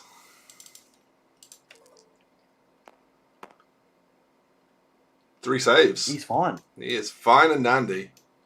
Okay, I'm going to spend another order on the Dao Fei to idle. Okay, we're going to declare a dodge this time. I don't think we want to keep being stupid. Okay. So you're dodging on flats, and I'm hitting you on 13 flats as well. Yeah. I got an 11, a 7, and 8. I got a 7. So 2 hits from me. So 2 saves on 8 and up. So 8 and up or 7 and up? What was the damage? 14? 14. Yeah, so 8 and ups, yeah. So yeah, it takes a wound. Because I need to kill stuff, I'm going to spend another order and do it again. Okay, I'll dodge again. Okay. Of course I failed. 3 hits. This is comedy. This is comedy, Nick. Well, 3 saves. 3 really good saves. Yeah, you're right. It is comedy. This is a freaking joke. The dice roller is being super weird tonight. Like, I'm making all my armor saves, but missing all my hits. TTS dice have an absolute horrible reputation because for the dice roller, rather than it being a random number generator built into the game, it's actually a physics engine behind the rolling of the die. So that object, that die, within the back end of the game gets thrown and rolled, and it just turns up, resulting on whatever the physics engine tells it to do. Exactly, yeah. Which gives you this, like that last roll, I just rolled 3 6s. One thing I've definitely noticed, and I mean, sure, it's confirmation bias, but the amount of times you roll the same number when you're rolling multiple dice is just unfathomable. Yeah. It's definitely weird. I think the thing is, in particular, it's playing out in this game that I'm passing a lot of saving throws that I maybe shouldn't pass, but I'm missing a lot of hits that I maybe should hit. So it's kind of having this like weird psychological effect on me of like, I feel like my army is quite impotent because I'm just kind of standing there and taking shots and barely surviving. And it's interesting, isn't it, how like dice psychology works. If I was making all my hits but failing all my saves, I'd probably feel like this was a really intense fight instead. Even if, you know, the die rolls were exactly the same but applied to different scenarios. It's interesting. I like dice psychology. The way it, Okay, so I'm going to spend another order on the Dao Fei. Okay. This time I'm going to move as part of the order. So I'm going to move over to there. You're trying to tempt me because I can have you out of cover now. I know what you're up to. Oh, yeah, that's right. Are you going to take the bait? So if I go for you out of cover, it's still going to be... you can't get to 8 inches, so it's going to be still flats, -3 for mimetism, which is going to be on 10s. So it's a 50-50 to get a hit on you. Does it improve your shot? No, my shot's the same. You're just trying to tempt me to shoot, aren't you? That's what you're doing. I know what you're doing. I mean, it is a 50-50. It's not actually statistically much worse than the dodge. I'll take it. But yeah, you've got to decide, if you want to try and do some more damage, or if you want to try and make this guy survive to the end of the game. So what's your ARO? I'm going to go for the shot. I'm going to go for the 50-50. Shoot. Why not? Why not? It's the fun play, right? Okay. If something spectacular is going to happen, it's not going to happen by me dodging. It's going to happen by me shooting. Exactly. And we're here to entertain people, Nick. We're here to entertain people. I'm going to shoot you as well. Okay. I get 1 dice on 10s. I got 4 on 13s. I critted! It's a crit, Nick! It's a fucking crit! That's 4 saves, my friend! Do you remember how I said if something spectacular was going to happen, it would involve me shooting? Okay. This is what we play for. Or what's the damage? 13 or 14? It's 4 saves versus damage 13. 13. Hang on, no, I'm lying to you. 14. 4 saves versus I'm damage. on the 4, so I need more than 10. Yeah, 4 saves, needing more than 10. Let's see what you can do. I can't believe that happened. I cannot believe that happened. Oh dear. He's well dead. Oh dear. Oh no. What a... That's... I mean... There you go. Ladies and gentlemen, dice. Right in the bin. I made a Where's deliberate... the table flip? Where's the table flip button? Oh, no, it's been disabled. How could you? I made a deliberate, tactically poor play to try and entertain people, and I rolled exactly the best number I could have rolled for that objective.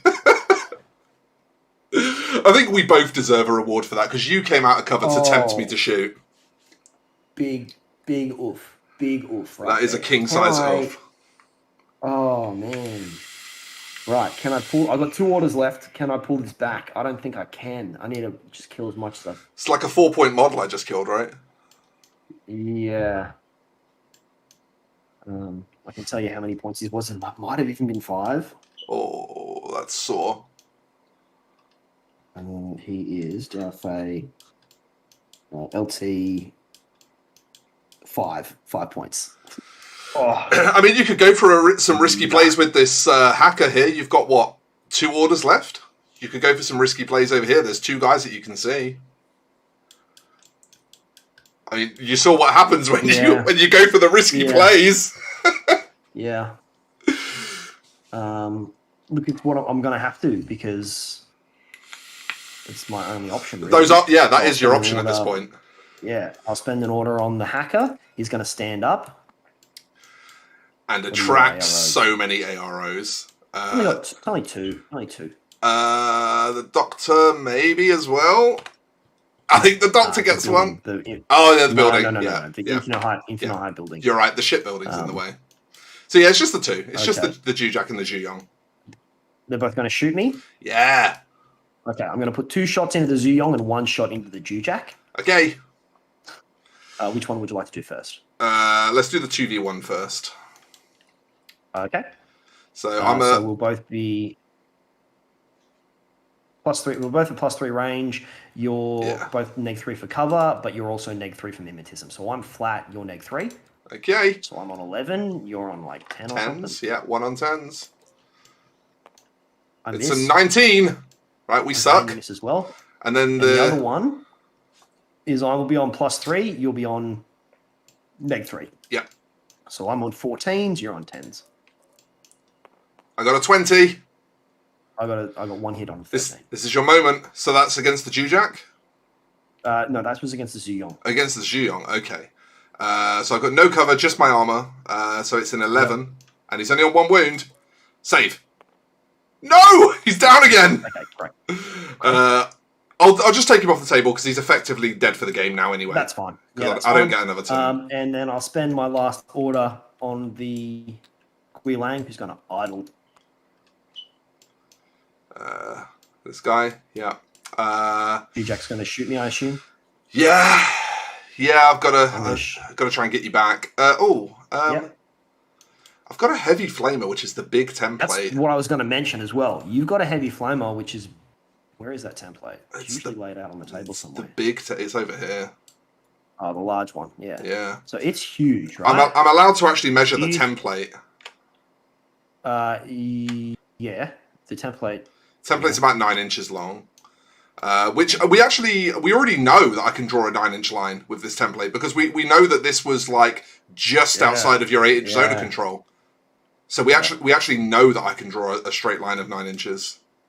Oh, good heavens! So yeah, I can 100% lay a template on you if I want to. Are you going to do that, or are you going to hit me with bullets? No, I'm going to definitely lay a template on you. You're a 1-wound model. Okay, that's fine. I'll shoot you with my thing that I'm shooting you with. My thing. Make sure that we. Yeah, it's fucking loads of meat to spare. You can use the shadow. That's what I do. Yeah. There you go. Yep. Perfect. That's lovely. That's exactly what you want to see. And so I'm hitting you flats, I think. I got one hit with a 10. Okay. 3 for cover, 3 for armor. You can't. I can't kill him. He can't die because he's got 2 wounds, so it doesn't really matter. Yeah. And then I take my armor save, which I fail. Continuous damage. Pass. He's unconscious. Okay. Mate, I think you've just. I think you just pulled the win out of this. I think I might have. I think the 10 is what did it. Let's be real. that crit in the middle of the table, definitely. What even hard dice? So I can tell you what you've killed from my table. Just tell me how many points you've got. So this is unconscious. So that's 2. Sorry, I'm frozen again. So this is 2. This Jujak is the breaker one, which is the cheaper one. So you killed the cheaper Jujak. So that's 4.5. Adol is 2. That's 6.5. The Yu Jing that you killed was the cheaper one. That's 2.5 again. So that's 10. And then you killed the Yu Jing multi-rifle as well. So it's 12.5 you killed. So 12.5 killed, 12.5 still alive. Yeah. What you're on? Yeah. You killed exactly half my list. Oh, sorry. I get. So where's the Annihilation? Squad. You got the book in front of you? I do. I'm just opening up to the right page. Supplies, domination, Annihilation. 25 points. So I've killed 12.5. To kill 7 to 12.5, 1 objective point. Okay. So that's the lowest amount. That's 1 point. So I'm on 1, and then left alive. I have 2.5. I've got the Tiger Surgeon for 2.5. The Doctor for 1, which is 3.5. The Jujak for another 2.5. So that's 6.5 left alive. Which is 0 points. Okay. And then I know that I've got 12.5 alive, so that's going to score me 1. And then how much did I kill? 18.5? No, to get... Sorry, the objective... No. So you've got 12.5 left alive. Yep. So you don't get any points for having that 12.5 left alive. You have to minimum of 13 to get points for having things left alive. Okay. You killed... Oh, hang on a second. What did I say I've got left? Yeah. You said you had 6.5 left, so I killed 18.5. Yep. So you get 3 points for that. There we go. And nothing for my survive, so it's 3-1. That was a tight... Wait. If you have 13, 12, 7... Sorry, you get... My goodness. You get 1... You're on 4, and I'm on 1. And did you kill my... You killed my lieutenant. I did not kill yours. Correct. So you get an extra 2 for that. So 6-1. You win 6-1. Oh. That felt like a really tight game. That did not feel like a 6-1 game.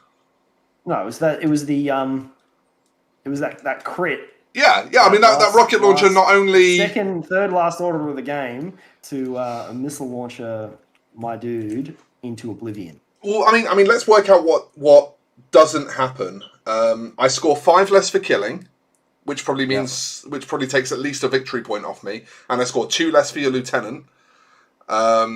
You also probably score an extra 1 for what survives, so it becomes a 3-2 game to me instead of a 6-1 game. Yeah, but then like I would have spent the orders. The rest of my orders would have gone elsewhere as well. So I would have then, if I'd killed this Zhuang missile launcher, I would have then come around to this point to be able to shoot at the paramedic over here. So I might have gotten a kill on him as well. I'm saying if just that crit doesn't happen, see you, lieutenant. So just that, and nothing else changes, then I think it just still won. It just goes to show sometimes in war games, doing stupid things to make people laugh might not be tactically sound, but it does win games. Well, I mean, there's definitely a infinity school of thought when it comes to AROs, which is ABS. So always be shooting, yeah. So because you know that you can get a crit, and a target number of 10 is not a bad target. It's number, a 50-50. Right? The thing is, like, exactly. if you actually look at it statistically, right, on a D20, every 1 on the dice is 5%, right? 5% on a 20-sided dice. So it's a 50-50 versus a 60-40 is what that was. I chose a 50-50 that can win me the game versus a 60-40 that literally just keeps the game as it was. So, like, you could argue that tactically it was right for me to shoot there, because whilst I'm taking 10% lower success on that 1 dice roll, the calculated reward for succeeding in that dice roll is very high. And it's not the crit that caused that to happen. The crit is what caused it to be hilarious. I just needed to win the dice roll. Yeah.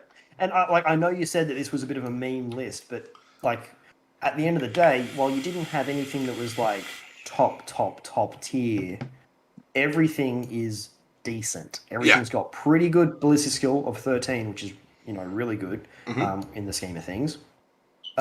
You've got everything's got decent armor. Everything's got 2 wounds. Yeah. So for me to even kill anything from your army was difficult. Yeah, absolutely. I mean, I said that. I think I said that before we started, didn't I? Like, it's memey in the sense of you're taking practically 7 of the same profile, and then just like a couple of, you know, paramedics and Adel. Whereas you look at the stuff that I've taken, the Tigers, the Gui Langs, they're all great units in their own right? Yeah. But not nearly as durable as the 2 wound models that you've spammed. Absolutely. And I think I will say as well, for the record, if Sorak 1 was available in Code 1, I totally would have been taking 8 of the same profile. 100% would have done it. If they do release Sorak 1 for Code 1, I absolutely will run this list back with Sora replacing something, probably Adel. Because I just think that's too funny not to do. If you could afford something with MSV, doesn't have to be a Xian. But yeah, something with MSV could have been something with MSV would not go astray. I mean, I really like the Xian Lieutenant with HMG. That is like an MSV2 HMG that like effectively has an extra order that you can use for it as well. It can put down a hell of a lot of punishment. It's a really, really good model for, I think, 4.5. I think it's 4.5 or 5. It's not 5. Just looking at it now, it's 5. Yeah, like it's not silly points, and it's really powerful. And if I wasn't being a meme lord, that's probably what I would have taken as my lieutenant. If I wasn't trying to just be funny, because you know it's BS14, it's MSV2. It's still got martial arts. It's got an APCC weapon. Like it has a lot going for it. It takes the same amount of SWC off of my list as the Zhu lieutenant that I took. It's really good. What you miss out on though is the regeneration. Right, but didn't come into play. It doesn't often come into play, to be honest, but it's still nice to have. But you also get to have armor 4 BTS 6, and like BTS 6 against your list when you're playing these 2 stealth hackers. Zuyongs are only armor 3. I see. Yeah. That's true. Yeah, the boost in armor and the extra BTS is real handy. It'd be big in this game, definitely.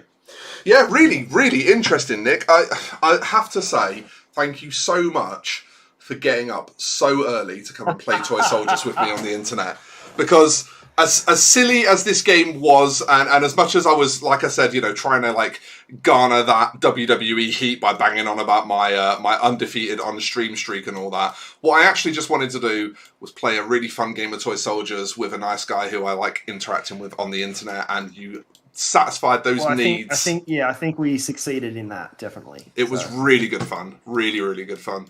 As much as there were definitely frustrating turns where I was like, the dice are being so mean to me, but I know that was happening to you as well. I know that you had a couple of moments like that.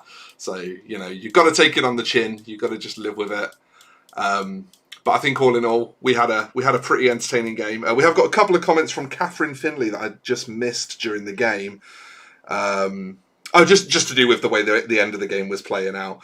But yeah, I think the way that game ended was at least spectacle, and that's what you want when you're playing in front of people, right? 100%. Cool. Well, thank you so much for coming on the show. Do you want to plug the podcast before we head off definitely. for the night? So, Lost Lieutenant is the name of the podcast. You can find us on most of the popular podcast platforms. There is already a link to your Podbean in the description as well. I've already done that. Oh, perfect. Yeah, but we're also on Spotify, so if you use Spotify, you can find us there as well. A lot of our, I'm not sure if you can hear that screaming in the background. One of my daughters is having an absolute. It's really, fit, but that's okay. Really quiet. Okay, perfect. So, Lost Lieutenant, you can find us on Facebook as well, and on our Discord channel. We've got a really strong Discord community where we do get a lot of feedback and interaction with them as well. So jump on there and have a listen. We don't take ourselves too seriously. Like to have a bit of a laugh and a chat about this game that we love. So there's a reason Lost of Lieutenant is my favourite of the Infinity podcasts, and it's because it's just the right mix of casual and not taking itself too seriously, and actually giving quality advice and well thought out, interesting speculation. When I say we don't take ourselves too seriously, like we're serious when it comes to Infinity, but we also like to have a bit of a laugh, right? Exactly. All of us are all experienced players, and we all play multiple factions and have a vast knowledge of the game and how it works, and we can talk to that in depth to a decent level, but we like to also have a bit of fun while we're doing it. So. Exactly, and all of you have been instrumental to my learning the game, instrumental to my getting so deeply involved with the game as well. So, like, my content wouldn't be what it is if it wasn't for the encouragement and the inspiration from you guys. So thank you so much, Nick. I really appreciate you taking the time. And just very briefly before I sign off, quick plugs from me. Wednesday, new video coming out. Don't miss it. It is both Infinity related and Yu Jing related. So if you're a fan of what you saw today, Wednesday's video is only a short one, but and also check the description for my affiliate links and for my Patreon, because we have a very lovely little Discord community which you can access by pledging £1 a month on Patreon. And we keep it Patreon only to keep the riffraff out, but it's a lovely place. There's lots of Infinity and other war games going on in there, and that's often where we find opponents for these stream games. So if you want to come and join us and play on stream, play against myself, then join the Patreon, join the Discord, and that is how you can do that. So folks, thank you so much for tuning in. I will see you all very, very soon. We will have another Code 1 stream probably next weekend. Thanks one last time to Nick for joining us, and